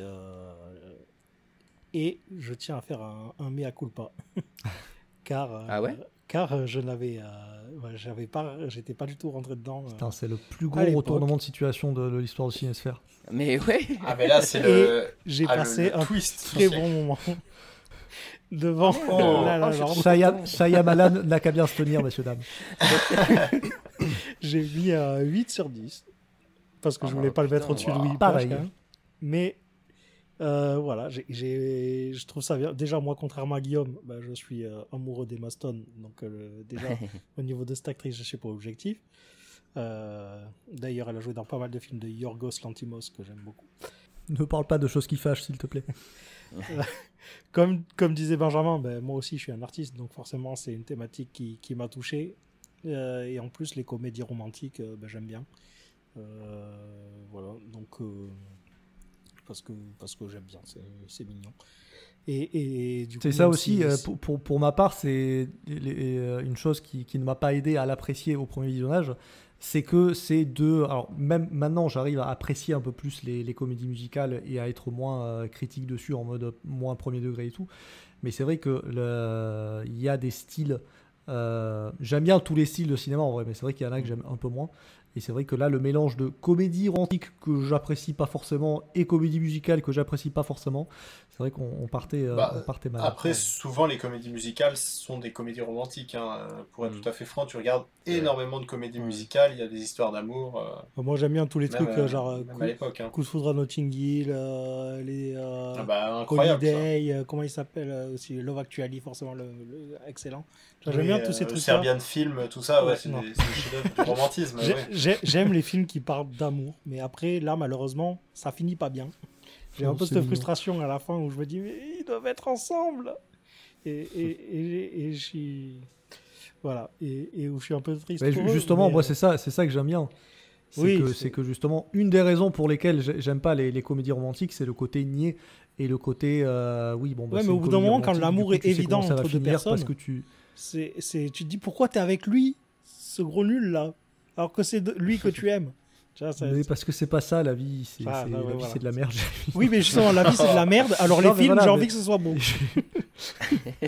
Mais non, c'est pas Donc, ça. Mais moi, je suis content quand je vois deux personnes qui finissent pas ensemble parce que je me dis, voilà, il n'y a pas qu'à moi que ça arrive, il n'y a pas de raison. Voilà. Non, mais en vrai, je suis d'accord avec Benjamin, parce qu'on c'est un peu le running gag depuis le début, là, ouais, ils finissent jamais ensemble dans ce film, mais c'est vrai que ça fait aussi du bien de voir des films qui n'ont pas des happy endings comme ça. Mais je Surtout, sais toujours. la plupart, ils ont relativement des happy endings, c'est juste que le C'est ça, couple c'est c'est chacun de mort, leur quoi. côté. Ouais, c'est ça.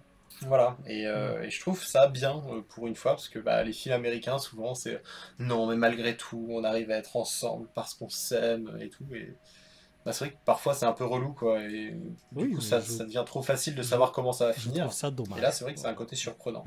Et, Non, mais Et je suis donc d'accord avec après- toi. puis, mais Moi aussi, les, je suis un- les musiques étaient sympas, c'est pas forcément un truc que je vais réécouter chez moi, mais j'ai trouvé sympathique. Voilà, même niveau réalisation, comme tu disais, même la scène du début là, avec les voitures et tout, C'est assez impressionnant. Enfin, la réalisation est incroyable en fait. Donc voilà, en vrai, j'ai pas un peu longué, mais en vrai, ça va. Globalement, je me suis pas trop ennuyé.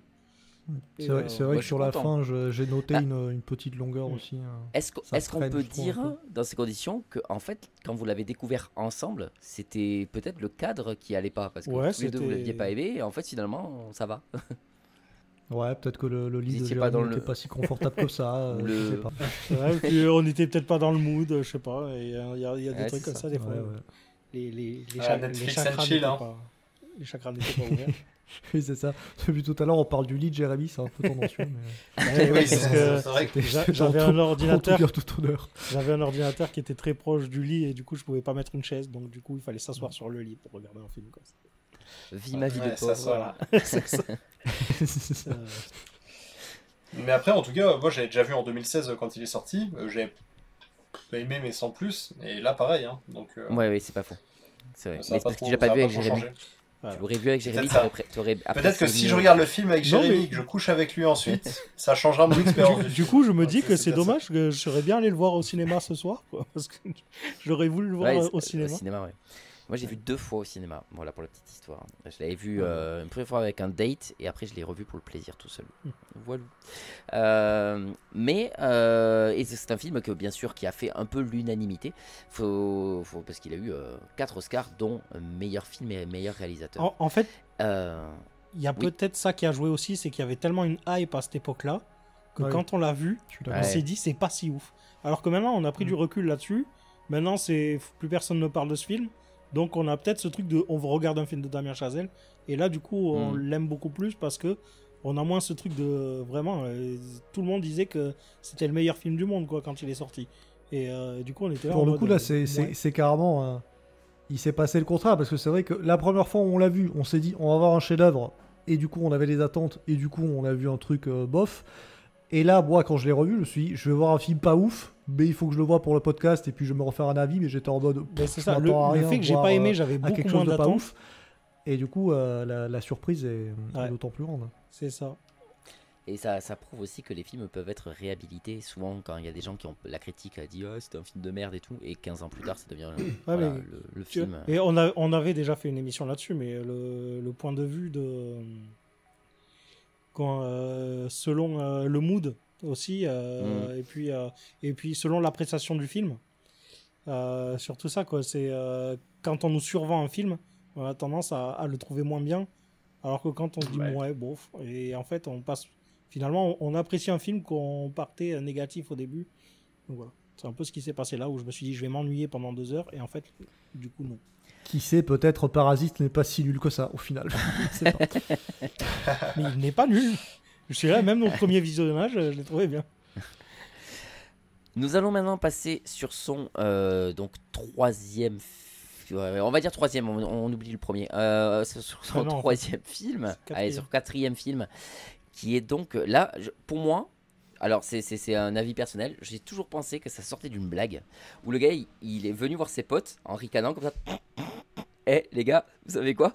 Je vais faire un film sur Armstrong. Et les ont fait, bah oui, toi qui aimes le jazz, évidemment que tu vas faire un film sur un trompettiste aussi connu. Et enfin, mais bah non en fait sur le cosmonaute. Voilà, sur le et il s'est dit- cycliste. Puis après il s'est dit ah bah je vais réellement faire ça. C'est vrai que j'avais pas vu ça comme ça. Le truc c'est qu'il s'est dit je vais réaliser un truc donc sur Neil Armstrong, l'homme qui a posé un pied sur la lune et Un tiré biopic, de hein, son- ouais. donc qui est tiré de l'autobiographie de Neil Armstrong ou d'une biographie en tout cas. Je sais plus si c'est une autobiographie ou une biographie. Et biographie. Et le truc, c'est c'est un film donc qui part complètement à l'opposé. Là où on est sur des films survitaminés, généralement, autant sur Whiplash que La La Land, où c'est ultra rythmé avec la musique super jazzy et tout, nous sommes sur un film très, très posé cette fois. Moi, c'est le seul film qui n'a pas. Alors, non, pas le seul, parce qu'il y a aussi Guy and Madeline maintenant. Mais il a la moyenne. Mais c'est un film où je me suis pas mal ennuyé, parce que c'est un film donc très posé, mais au-delà de ça, même niveau réalisation, comme je disais, on est plus sur le côté Guy and Madeline, où on est avec des plans serrés, très serrés, très très très serrés, et avec une caméra à épaule constante pour rester dans le côté intimiste et pour avoir ce côté presque documentaire, pour avoir voilà, l'impression qu'on est réellement en train d'être là avec ce couple, parce que c'est une histoire de couple, mais qui finit bien, parce que là, il n'y a pas de problème dans le couple. Hein. Mais, et de ce mec qui essaie de prouver qu'il peut aller faire ses missions et tout. Mais pour de vrai, c'est qu'un enchaînement de moments de vie. Et moi, déjà, qui suis pas un énorme fan de la conquête spatiale, je suis pas à fond dans le film, quoi. Il est joli. Surtout le moment sur la Lune, qui est un beau moment. C'est le seul moment que j'ai vraiment apprécié. Il y a le moment aussi où il est en train de tester la grosse centrifugeuse, là, où il essaie de prouver qu'il peut le faire et que tu as tout le monde qui vomit tour par tour dans les toilettes, qui est un peu comique. Il y a des moments un peu touchants où ils voient leur pote mourir, quoi, tout simplement, parce qu'il y a des défauts dans les fusées. Donc tu vois tous ces tests, il y a des années qui se passent avant qu'ils puissent enfin aller sur la Lune, hein, et de réussir à faire ça. Il y a le côté guerre contre... la guerre de l'espace, il y a un nom tout ça pour ça. La conquête spatiale, la guerre de la conquête spatiale avec les Russes et tout, parce qu'à chaque fois les Russes ont un coup d'avance sur eux. Mais voilà, c'est intéressant pour tout ça, ce qui fait que je mets un 6 sur 10 au film, un petit 6, hein, 5,5, 6. Je me suis un peu ennuyé. Hein, ils ont quand même réussi à placer qu'il aime la musique jazz, machin et tout à un moment. Je me suis dit, forcément qu'il place une petite anecdote j'avais dans le noté, au moins, il n'y a pas de jazz en point positif. Mais voilà, je trouve le film, voilà, je vais pas aller beaucoup plus loin, j'aime pas la façon de filmer non plus. Il n'y a pas de grands moments ou quoi que ce soit. Je trouve voilà que le côté intimiste et caméra épaule qui bouge beaucoup trop, c'est pas mon truc. Donc voilà, à vous. Guillaume. Non, Benjamin, tiens, il a dit Benjamin. Il a dit meilleure introduction. Non, mais oui, alors c'est un film très posé, comme a dit Michael. Il est tellement posé que moi je me suis endormi devant. Donc il y a quelques scènes du film que je n'ai pas vu. J'ai vu la version très à sa décharge, on a commencé à le regarder à 2h du matin. Ouais, donc c'est ça. J'ai vu avec Mick chez une pote et oui, c'est vrai qu'on l'a regardé tard. Mais non, en vrai c'est pareil. J'ai pas grand chose à dire non plus. Mais faudrait que je le revoie en vrai à meilleures conditions pour le coup, peut-être à l'occasion. Mais oui, c'est juste. Alors. J'allais dire, ça m'a traversé l'esprit de dire, en plus tu connais l'histoire, enfin tu connais tu connais la chute du film, tu sais comment ça va se finir parce que c'est une histoire vraie. Mais bon, en soi, ça on s'en fout parce qu'il y a plein de films où tu connais la fin. Enfin, je suis fan de Titanic et tu connais la fin, quoi. Donc, oui et non du coup, mais bref. Donc je sais pas si ça contribue au fait que du coup ce soit pas hyper prenant. Mais je pense que ça vient surtout de la réalisation, comme disait Mick, le côté, le côté documentaire de la caméra qui bouge tout le temps. Bon, ça c'est vrai que c'est un parti pris auquel j'adhère moyen. C'est vrai que ça peut donner un peu la gerbe. C'est pas toujours agréable à regarder, donc c'est un peu spécial. Les scènes dans la fusée où ça tremble énormément et tu les vois pendant 2 minutes en train de bouger comme ça. Tu fais, mais c'est long 2 minutes à juste te voir trembler dans une fusée, mec. Hein, ouais. Donc voilà, en vrai, je vais peut-être réagir à ce que disent mes collègues, mais voilà, je pense que c'est celui que j'ai apprécié le moins aussi de ce que j'ai vu, sachant que j'ai pas vu le premier. Sinon, ce serait peut-être le premier que j'aurais le moins apprécié. Mais ouais, là, c'est vrai que ça m'a pas marqué, quoi. Jérémy. Moi, j'ai beaucoup d'avis communs avec toi. Déjà, j'ai mis un 6 sur 10 également. Je me suis beaucoup ennuyé. Sans le trouver horrible non plus, c'est pour ça que j'ai mis 6. Mais je me suis quand même j'ai eu du mal à rentrer dedans. Par contre, comme tu disais, la scène sur la Lune, ce moment-là je m'ennuyais plus. En fait, la fin du film est plutôt passée, je crois qu'il restait une trentaine de minutes, et en vrai elles sont plutôt bien passées. Donc en vrai la fin du film a été un peu mieux. Tout le reste, je me suis vachement ennuyé.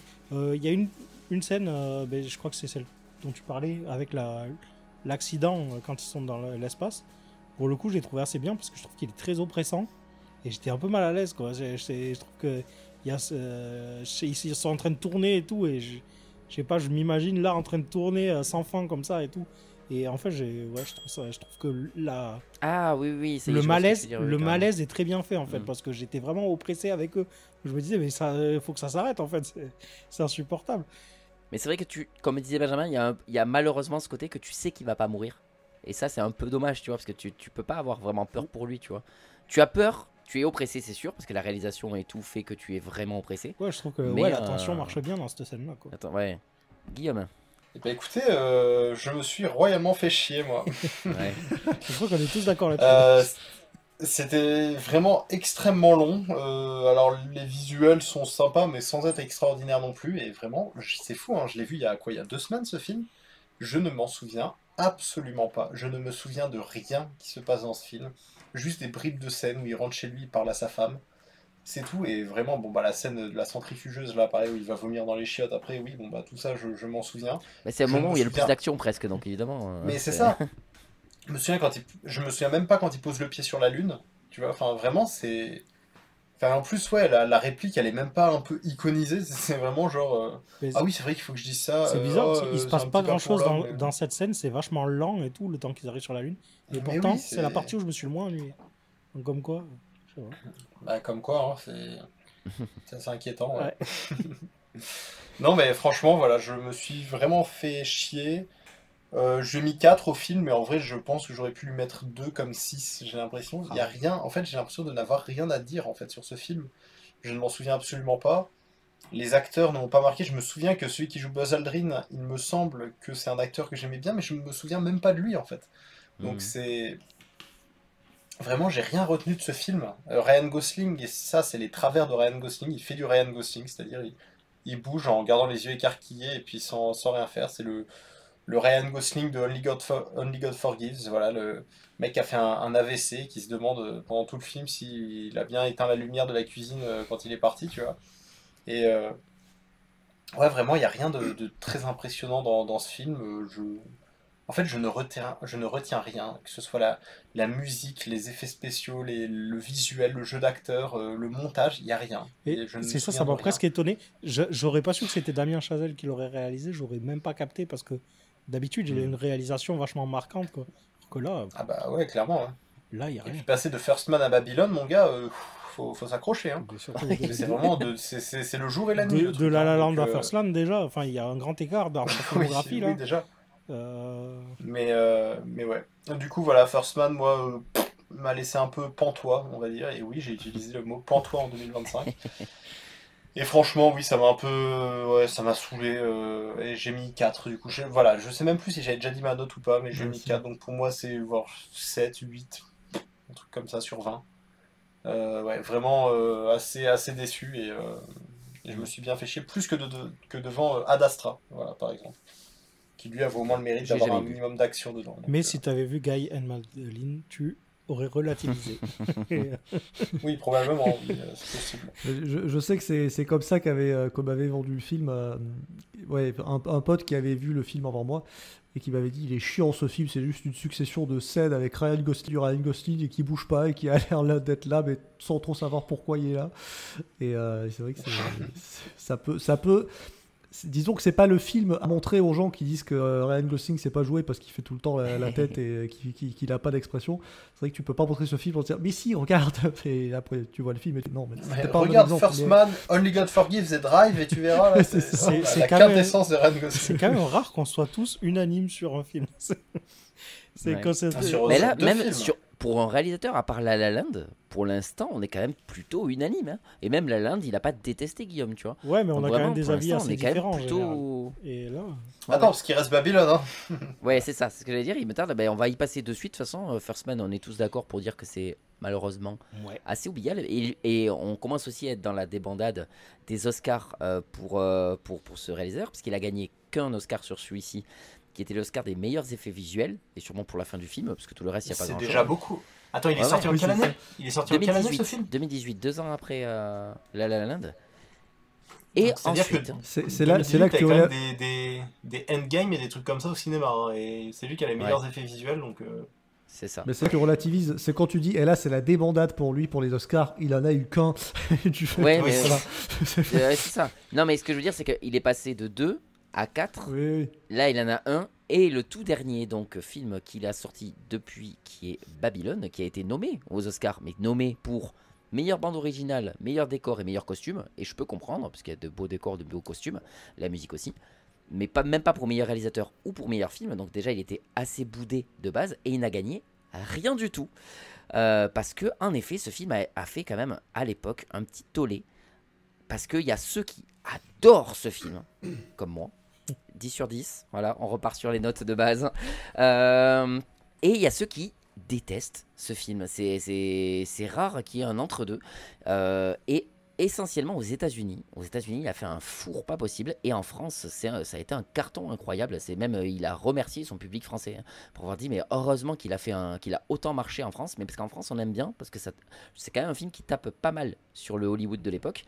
Et donc du coup, le fait que en France on aime bien ça, on aime bien quand ça critique les Américains, donc du coup ça c'était cool pour les Français. Il faut savoir que la filmographie en général sur Allociné, les notes Allociné, qui notent sur 5, les notes critiques moyennes sont toujours au-delà de 4 sur 5. De chaque film, à part Guy and Madeline qui est à 3, donc à partir de là. Mais voilà, je veux dire, c'est quand même un réalisateur très très apprécié en France. Et le truc, c'est que ce film-là, donc Babylone, est un film donc sorti en 2022, et c'est un film, ce qu'on appelle les films sommes, souvent dans les réalisateurs. C'est-à-dire, dans celui-là, je te mets tous mes gimmicks. Je te mets le sacrifice, je te mets le montage ultra barge, je te mets de la musique à n'en plus s'arrêter. Parce que c'est un film, on parlait d'anxiogène, hein, mais là, c'est un film qui ne s'arrête jamais. C'est un bordel sans nom, le nom porte. Le film porte très bien son nom, Babylone, parce que c'est un bordel, ça ne s'arrête jamais. C'est-à-dire qu'à chaque fois où on croit qu'on va te mettre un petit moment de pause, ce moment de pause repart de plus belle pour refoutre un boxon pas possible, pour que ce soit systématiquement fatigant. Ce film est fatigant, et je peux comprendre que les gens soient épuisés dans ce film et disent mais putain, il m'a saoulé ce film, quoi, parce que c'est exactement ce que veut le film. Il veut ne jamais s'arrêter pour tout passer son temps à te marteler que c'est le bordel systématique. Et donc ça parle, ce que j'aime bien, c'est que ça parle de Hollywood, mais version petites gens. Une femme qui essaie de s'en sortir, mais qui a une voix toute pourrie, et donc qui va galérer avec quasiment tous, hein. C'est un peu le problème de ce truc là, c'est que quasiment tout le monde a une voix toute pourrie. On remarque quand on passe parce que c'est un film qui passe du muet au parlant, comme dans Chantons sous la pluie. Chantons sous la pluie, merci. Et c'est un film un peu hommage à ça, surtout sur la fin. Il fait quand même un petit clin d'œil pour faire un hommage à ce film. Mais en même temps, c'est un film qui t'as l'impression que le mec déteste le cinéma d'Hollywood, quoi. Il est en train il chie à la gueule d'Hollywood, et au point que même ça commence par un éléphant qui chie sur des gens, hein. Donc clairement, on sent le côté on va chier sur cette époque, enfin sur le cinéma.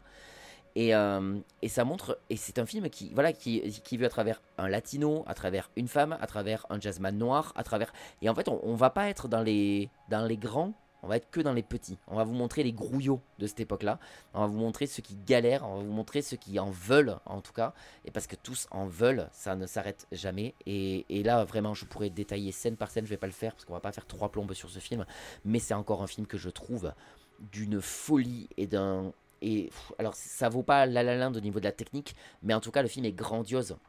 Il ne s'arrête jamais au niveau du montage, au niveau du rythme, au niveau de la musique. Chaque thème, le thème c'est toujours le même, mais refait d'une façon différente. Je veux dire, au piano, le c'est exactement qui reprend. C'est le même thème, sauf qu'il est joué totalement différent. Et c'est un thème que je trouve incroyable, vraiment, surtout la version trompette et tout, là où elle est ultra rythmée et tout. À chaque fois, j'étais à fond dans le film. Les moments, que ce soit le début où tu as les moments du muet, où tu as 50 films qui se jouent en même temps dans le désert, parce que de toute façon, c'est muet, donc on s'en tape. En fait, tu peux jouer plein de films en même temps. T'as des. Quand même, le réalisateur, il peut parler, donner des instructions pendant le film. C'est ça. Les moments où ça passe au parlant, t'as une scène qui commence, elle est dans le calme absolu, et en fait ça part en couille totale avec des gens qui ouvrent la porte et qui machin, et là c'est pareil, t'as la caméra qui va dans tous les sens, et le réalisateur qui hurle, mais putain mais fermez vos gueules, enfin vraiment c'est génial, enfin, et c'est ça tout le long le film en fait. À chaque fois qu'il se passe un truc, ça commence tranquille, et ce truc tranquille va toujours être cassé par un truc qui part complètement en couille. Et après, il y a un moment, encore une fois, un peu long, parce que le film dure 3 heures. Je sais que là, je pense qu'il y en a beaucoup d'entre vous qui vont dire c'est le gros problème du film, c'est qu'il aurait pu durer 2 heures. et il en dure 3 et c'est pas normal. Et le truc c'est qu'il y a un moment très long aussi, c'est qu'il y a un moment où ils doivent aller chercher de l'argent et ils vont chez Spider-Man, là, Tobey Maguire. merci, qui joue un rôle bien dégueulasse.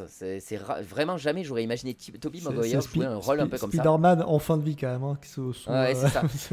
C'est Spider-Man là. Hein, mais ça fait du bien, ça fait du bien de le voir jouer un truc un peu autre chose. Je trouve qu'il est pas toujours juste au niveau de son jeu d'acteur.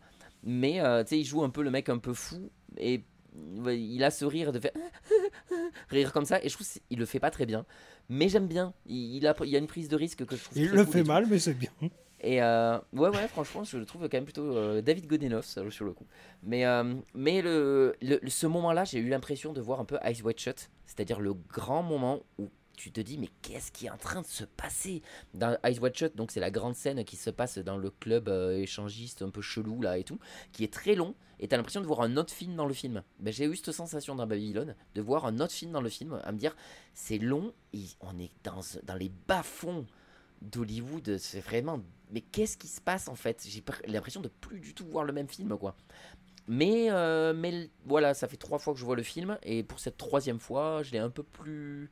Voilà, je savais que ça allait se passer, donc ça passe tout seul.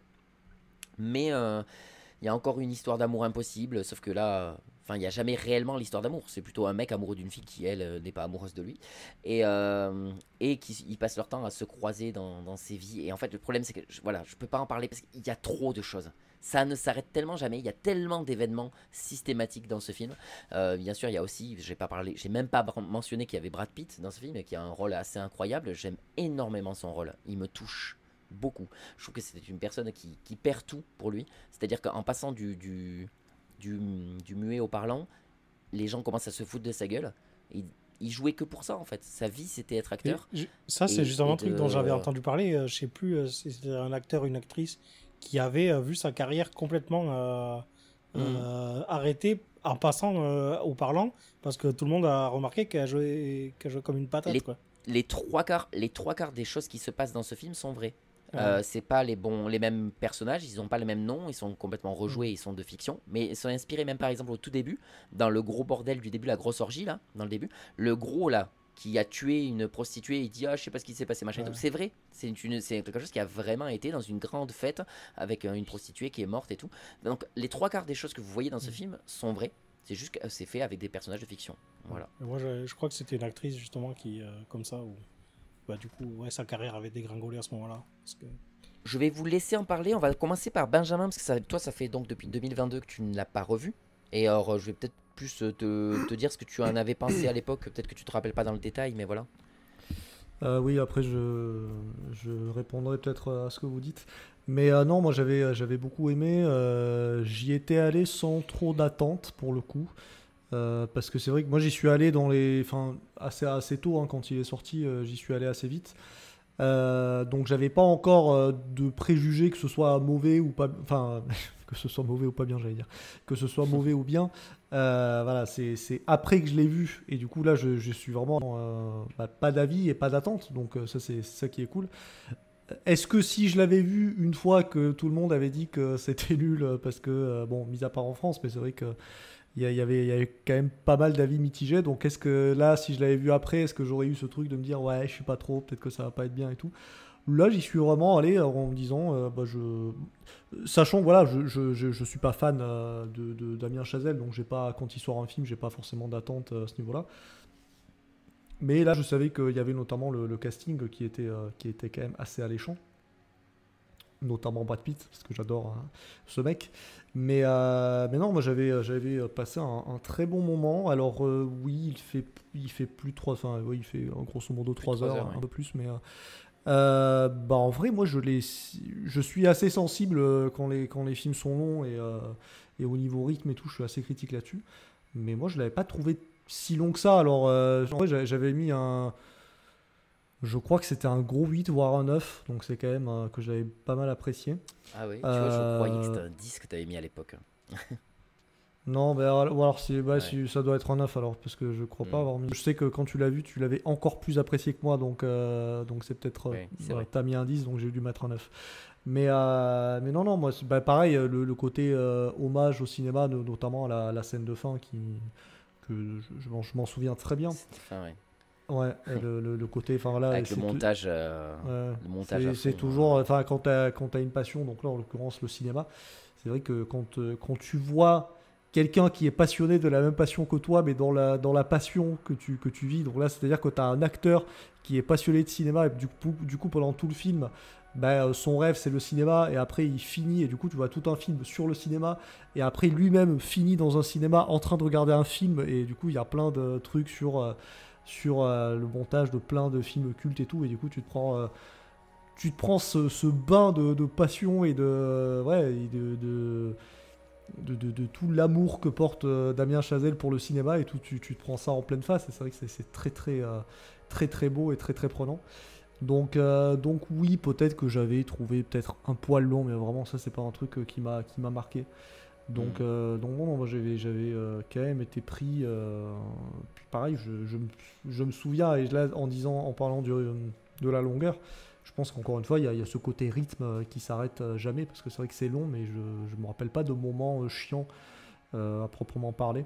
Donc voilà, il y a ce côté vraiment épopée de gens qui partent de nulle part et qui vivent des aventures sans forcément qu'il y ait un scénario, un fil rouge, enfin c'est plein d'aventures comme ça. Donc ça marche bien. Et puis voilà, je vais passer la Guillaume? parole à mes collègues.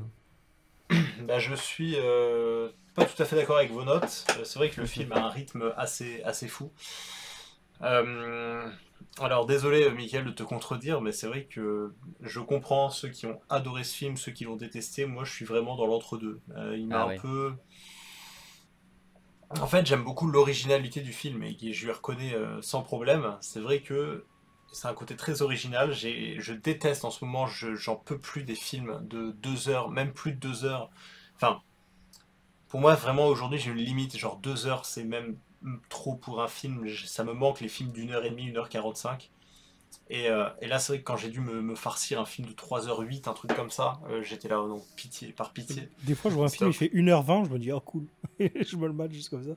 Et 1h20, tu te dis, même si c'est nul, je passe pas trop long moment. Il a ce rythme qui t'empêche de vraiment voir la durée. Après, je vous cache pas qu'à la fin, moi, j'en pouvais plus. J'avais vraiment envie que ça s'arrête. Donc, la dernière heure, je pense, je l'ai vraiment senti. Peut-être pas la dernière heure, en vrai, les dernières 45 minutes, un truc comme ça, je les ai vraiment sentis passer. Mais c'est pas un mauvais film. C'est vrai qu'il n'y a pas de moment de lenteur, en fait. C'est juste qu'au bout d'un moment, j'en pouvais plus. Il y avait un côté un peu hypertension. Ça bougeait tout le temps, ça s'arrêtait plus. J'étais là, stop, arrête-toi, film, s'il te plaît. Je n'en peux plus, là. Il te martèle le crâne, en fait, le film. Et bah, c'est vrai que les acteurs sont très bons.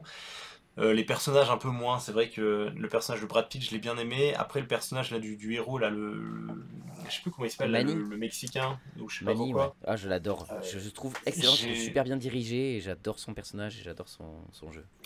en fait, j'aimais bien son personnage au début et la voix qu'il a pris, je sais pas, pendant le film, pareil, Margot Robbie, j'ai beaucoup de mal à aimer son personnage. Pourtant, c'est une actrice que j'aime bien, Margot Robbie. Mais là, c'est vrai qu'il y avait Mais un elle, c'est une personnage jument un peu. footiste Oui, bah c'est ça. absolue en fait. Et t'as envie de Et dire, c'est juste sois un ça peu qui plus empathique en fait. C'est... Ouais, bah c'est ça. Après, j'ai bien aimé le début où avec la scène là où ils sont dans le désert et puis elle se pointe comme une fleur sur un tournage pour prendre le rôle d'une meuf qui a fait une overdose la veille ou je sais pas trop quoi. Ouais, Et elle tue tout en fait à ce moment-là. Donc le montage, pareil avec la fille, ouais. la réalisatrice qui fait ah tu sais pleurer sur commande, vas-y et tout. Tout ça, Mm. j'ai vraiment bien aimé. Pareil, là, il y a une scène, je pense que c'est une de mes scènes préférées du film. C'est où là je comprends, jouer avec ma frustration, je comprends bien. C'est la scène du tournage avec où elle rentre de la fac ou je sais pas trop quoi Ah dans une ouais. chambre, elle passe un coup de téléphone et t'as une scène de 10 minutes où elle essaye de jouer une seule prise et à chaque fois il y a un problème et elle doit recommencer et c'est un côté très frustrant et en même temps, bah, après c'est peut-être parce que j'ai fait un peu de cinéma aussi et je connais ce sentiment horrible et du coup t'as cette espèce d'orgasme à la fin où elle réussit enfin à la faire, t'es là, oh c'est bon, toutes Même ces, tout toutes le monde, ces heures de... ils en pleurent de joie pour une scène quoi. C'est incroyable. Ils en meurent Et de t'as le joie. technicien Oui, il y en a un qui en Qui meurt, finit oui. par mourir. Et voilà, et il y a un côté en fait très sympathique à ce film, je trouve. Un côté vraiment bonne volonté, envie de... Pour moi, c'est un peu le fils spirituel de Once Upon a Time in Hollywood, avec Brad Pitt et Margot Robbie en plus, où il y a ce côté-là un peu Hollywood de l'époque, et on va montrer un acteur, Brad Pitt, qui joue un peu le même rôle que J'ai trouvé des DiCaprio, dans similitudes Once Upon a aussi Time in avec Hollywood. Once c'est Upon a ça. Time. Le mec, le has-been qui a peur et qui en même temps pour lui c'est toute sa vie, donc il sait pas trop ce qu'il va faire. L'ascension d'une jeune star, jouée par Margot Robbie encore une fois.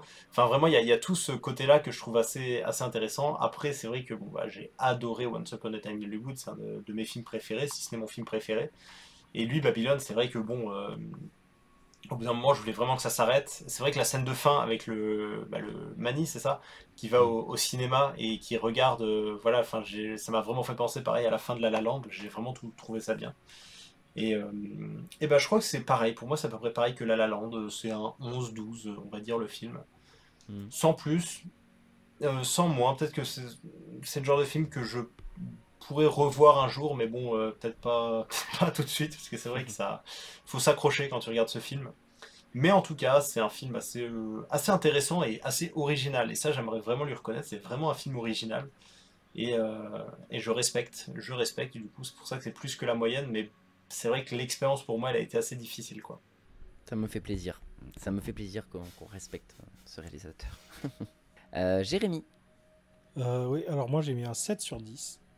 Je trouve ça que va, c'est. je m'attendais à ce que tu chies un peu plus dessus. Je trouve que c'est un bon film, mais je me suis ennuyé.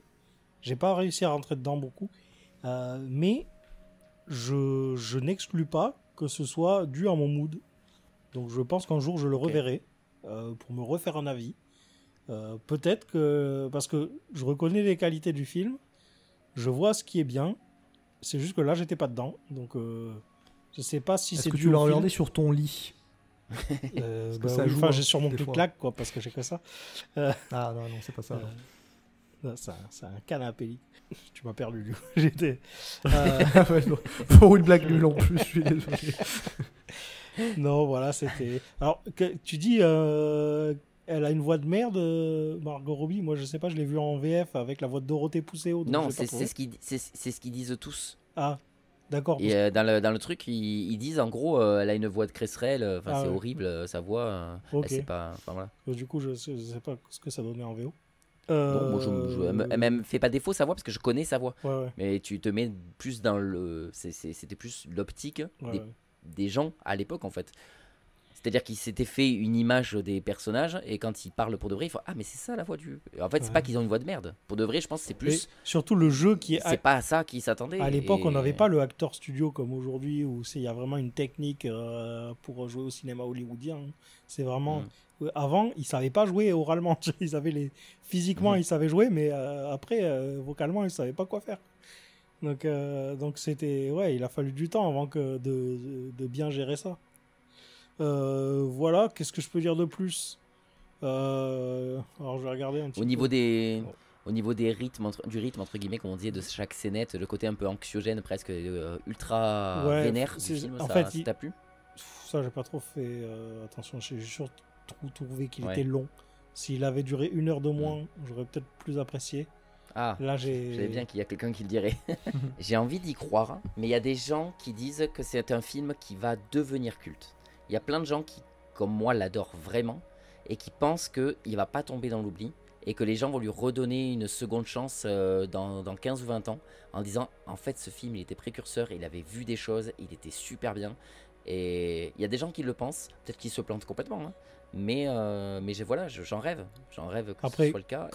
Comme disait Guillaume, il y a des similitudes avec Once Upon a Time in Hollywood et ça n'arrive pas à la cheville de Once Upon a Time. Mais après, alors moi je trouve que si, parce que je préfère la cheville, 100 fois. Allez, à la limite à la cheville, mais c'est tout. Non, enfin moi je préfère, enfin tu me demandes de choisir Babylone et Once Upon a Time, je choisis Babylone direct. Mais il faut que je revoie. Oui, mais ça c'est parce que t'as pas de goût et t'es pas très intelligent. Je suis Team Guillaume pour une fois. Mais moi j'ai mis 10 sur 10 sur 2 films, donc ça va. La prochaine fois que je reverrai Once Upon a Time, je reverrai la vidéo qu'un grand youtubeur français a fait sur Sharon Tate et ça va m'aider à apprécier le film, j'en suis sûr. Bien sûr. Bah, sur Once Upon a Time in Hollywood aussi, hein, tu peux. Il y en a 2 donc. Ah oui, c'est vrai. Ça, ouais. Mais Je vais faire un marathon film. Ouais, voilà, c'est ça. C'est jamais assez. Faut que tu regardes la Et deuxième aussi. juste encore une fois, le mec finit pas avec son crush, donc ça m'énerve. Au bout d'un moment, Bah, restez avec vos. il finit restez avec, avec c'est vos juste qu'elle crushs. meurt, quoi. Non, mais enfin, oui, mais au final, il a une femme et tout. Après, ouais, il mais aussi. il finit avec. Pour de vrai, il finit pas vraiment avec parce qu'elle fait ça parce qu'elle sait très bien elle qu'elle restera pas avec lui. Elle fait ça comme ça en fait, histoire de lui donner enfin un petit peu d'espoir et être gentille au moins une fois dans sa vie avec lui. Mais pour de vrai, je pense qu'elle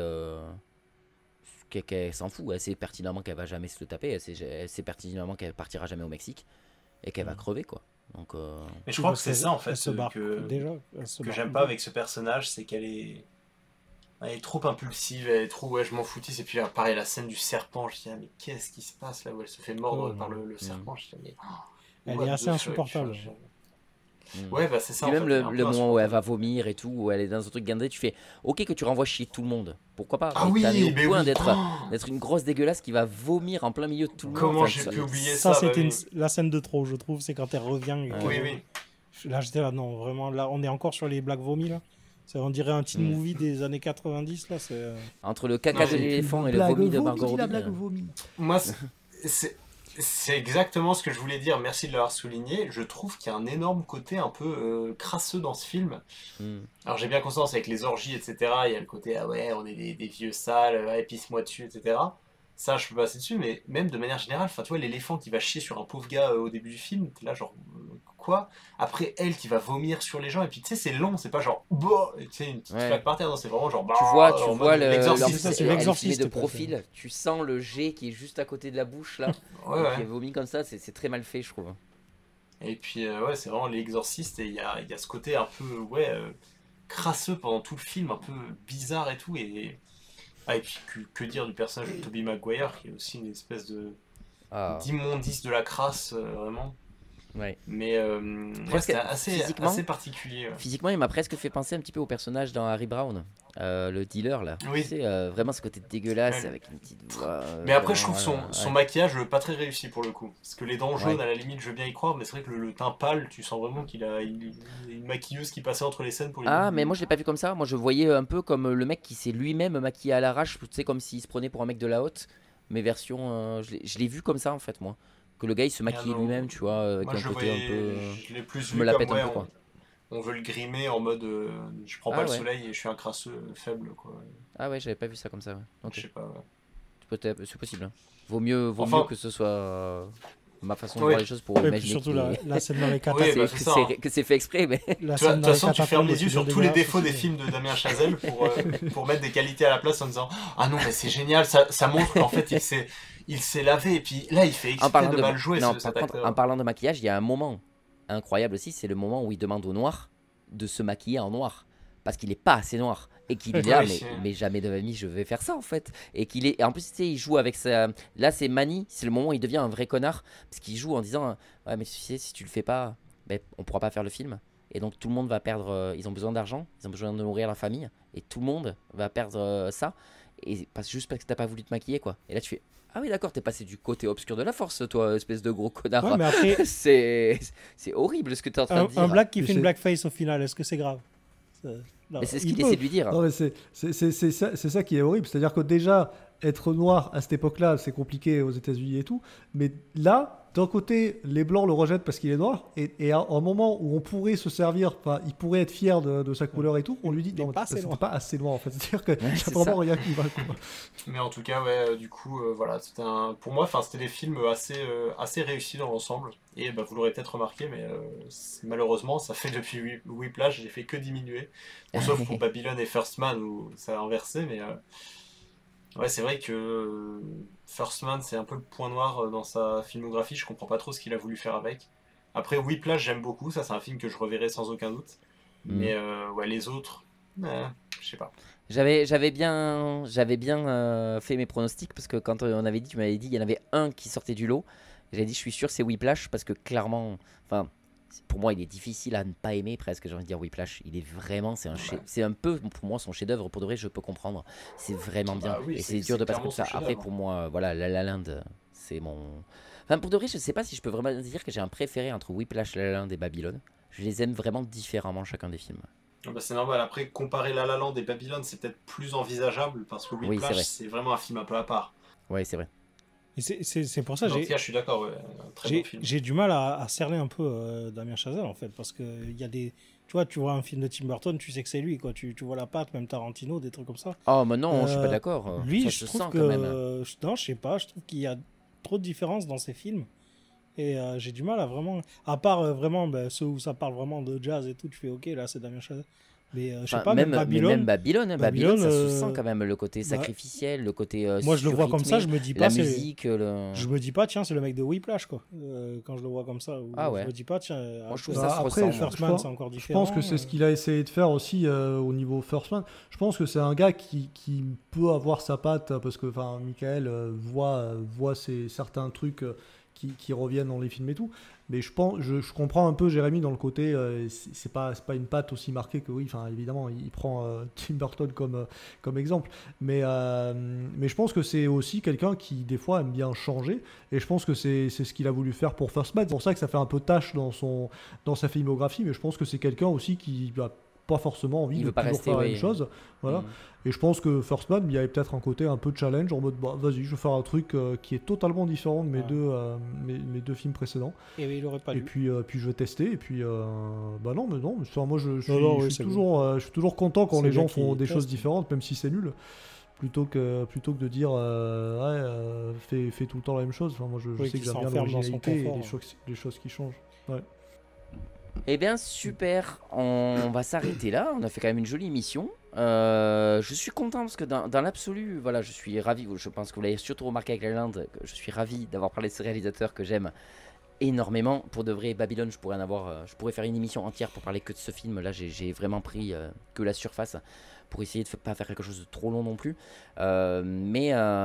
Mais voilà, c'est un réalisateur que j'aime énormément. Je suis super content que vous ayez joué le jeu, que vous ayez participé à celle-ci et que vous ayez regardé ces films.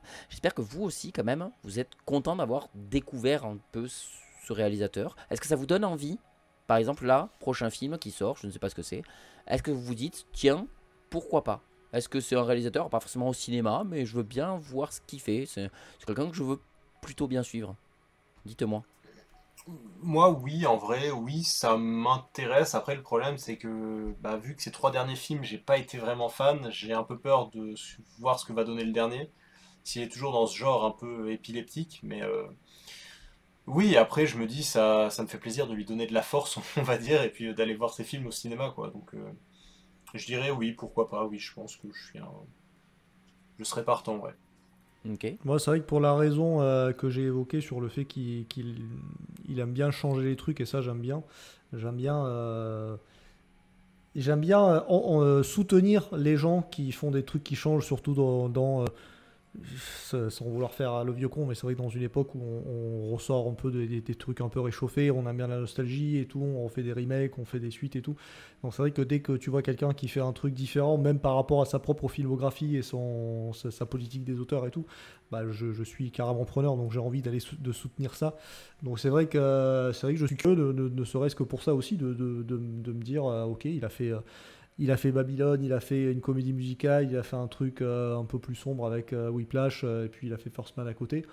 Qu'est-ce qu'il va nous pondre par la suite? Voilà, je suis assez curieux, et c'est vrai que mine de rien, j'ai pas forcément un amour pour Damien Chazelle, mais c'est vrai que c'est aussi cool de suivre un réal, parce que c'est vrai que nous-mêmes en tant que cinéphiles, il y a des fois des grosses filmographies qu'on essaye de se faire et tout. Mais c'est vrai qu'il y en a, je prends l'extrême parce que le mec a 94 ans, mais c'est vrai que par exemple, quand tu dis je vais me faire la filmographie de Clint Eastwood, bon, je sais pas si j'aurai assez d'une vie, tu vois, donc il y en a plusieurs comme ça, sûr. où là c'est bien de se dire, bah voilà, le mec quand il a fait son premier film, bon bah j'étais déjà né, donc c'est déjà bien, et de suivre comme ça, et de se dire que tu suis ses films et que tu vois tous ces films parce que bah t'étais de son époque, et de voir un peu, voilà, de le voir grandir quelque part, et c'est ça qui est beau. Ouais, moi, par principe de continuité, je pense que maintenant que j'ai vu tous ces films, je vais continuer. Pas forcément au cinéma, mais je me dis, voilà, je vais finir, maintenant que j'ai tout vu, je vais continuer à suivre ce qu'il fait. Bon, ben super. Je suis en tout cas, encore une fois, vraiment ravi que vous ayez que vous ayez participé à tout ça. Et je vous souhaite une très bonne soirée. Et on se retrouve bientôt pour une nouvelle émission. Bye les copains. Yes. Au revoir. Bisous, Bonne ciao. soirée. Bye. Merci. Bisous. Hop hop hop. Et on n'oublie pas les cinéphiles, si ce podcast vous a plu, vous pouvez en parler autour de vous et le partager. Et pour nous soutenir, vous pouvez laisser 5 étoiles, un avis et vous abonner. Allez, la bisette.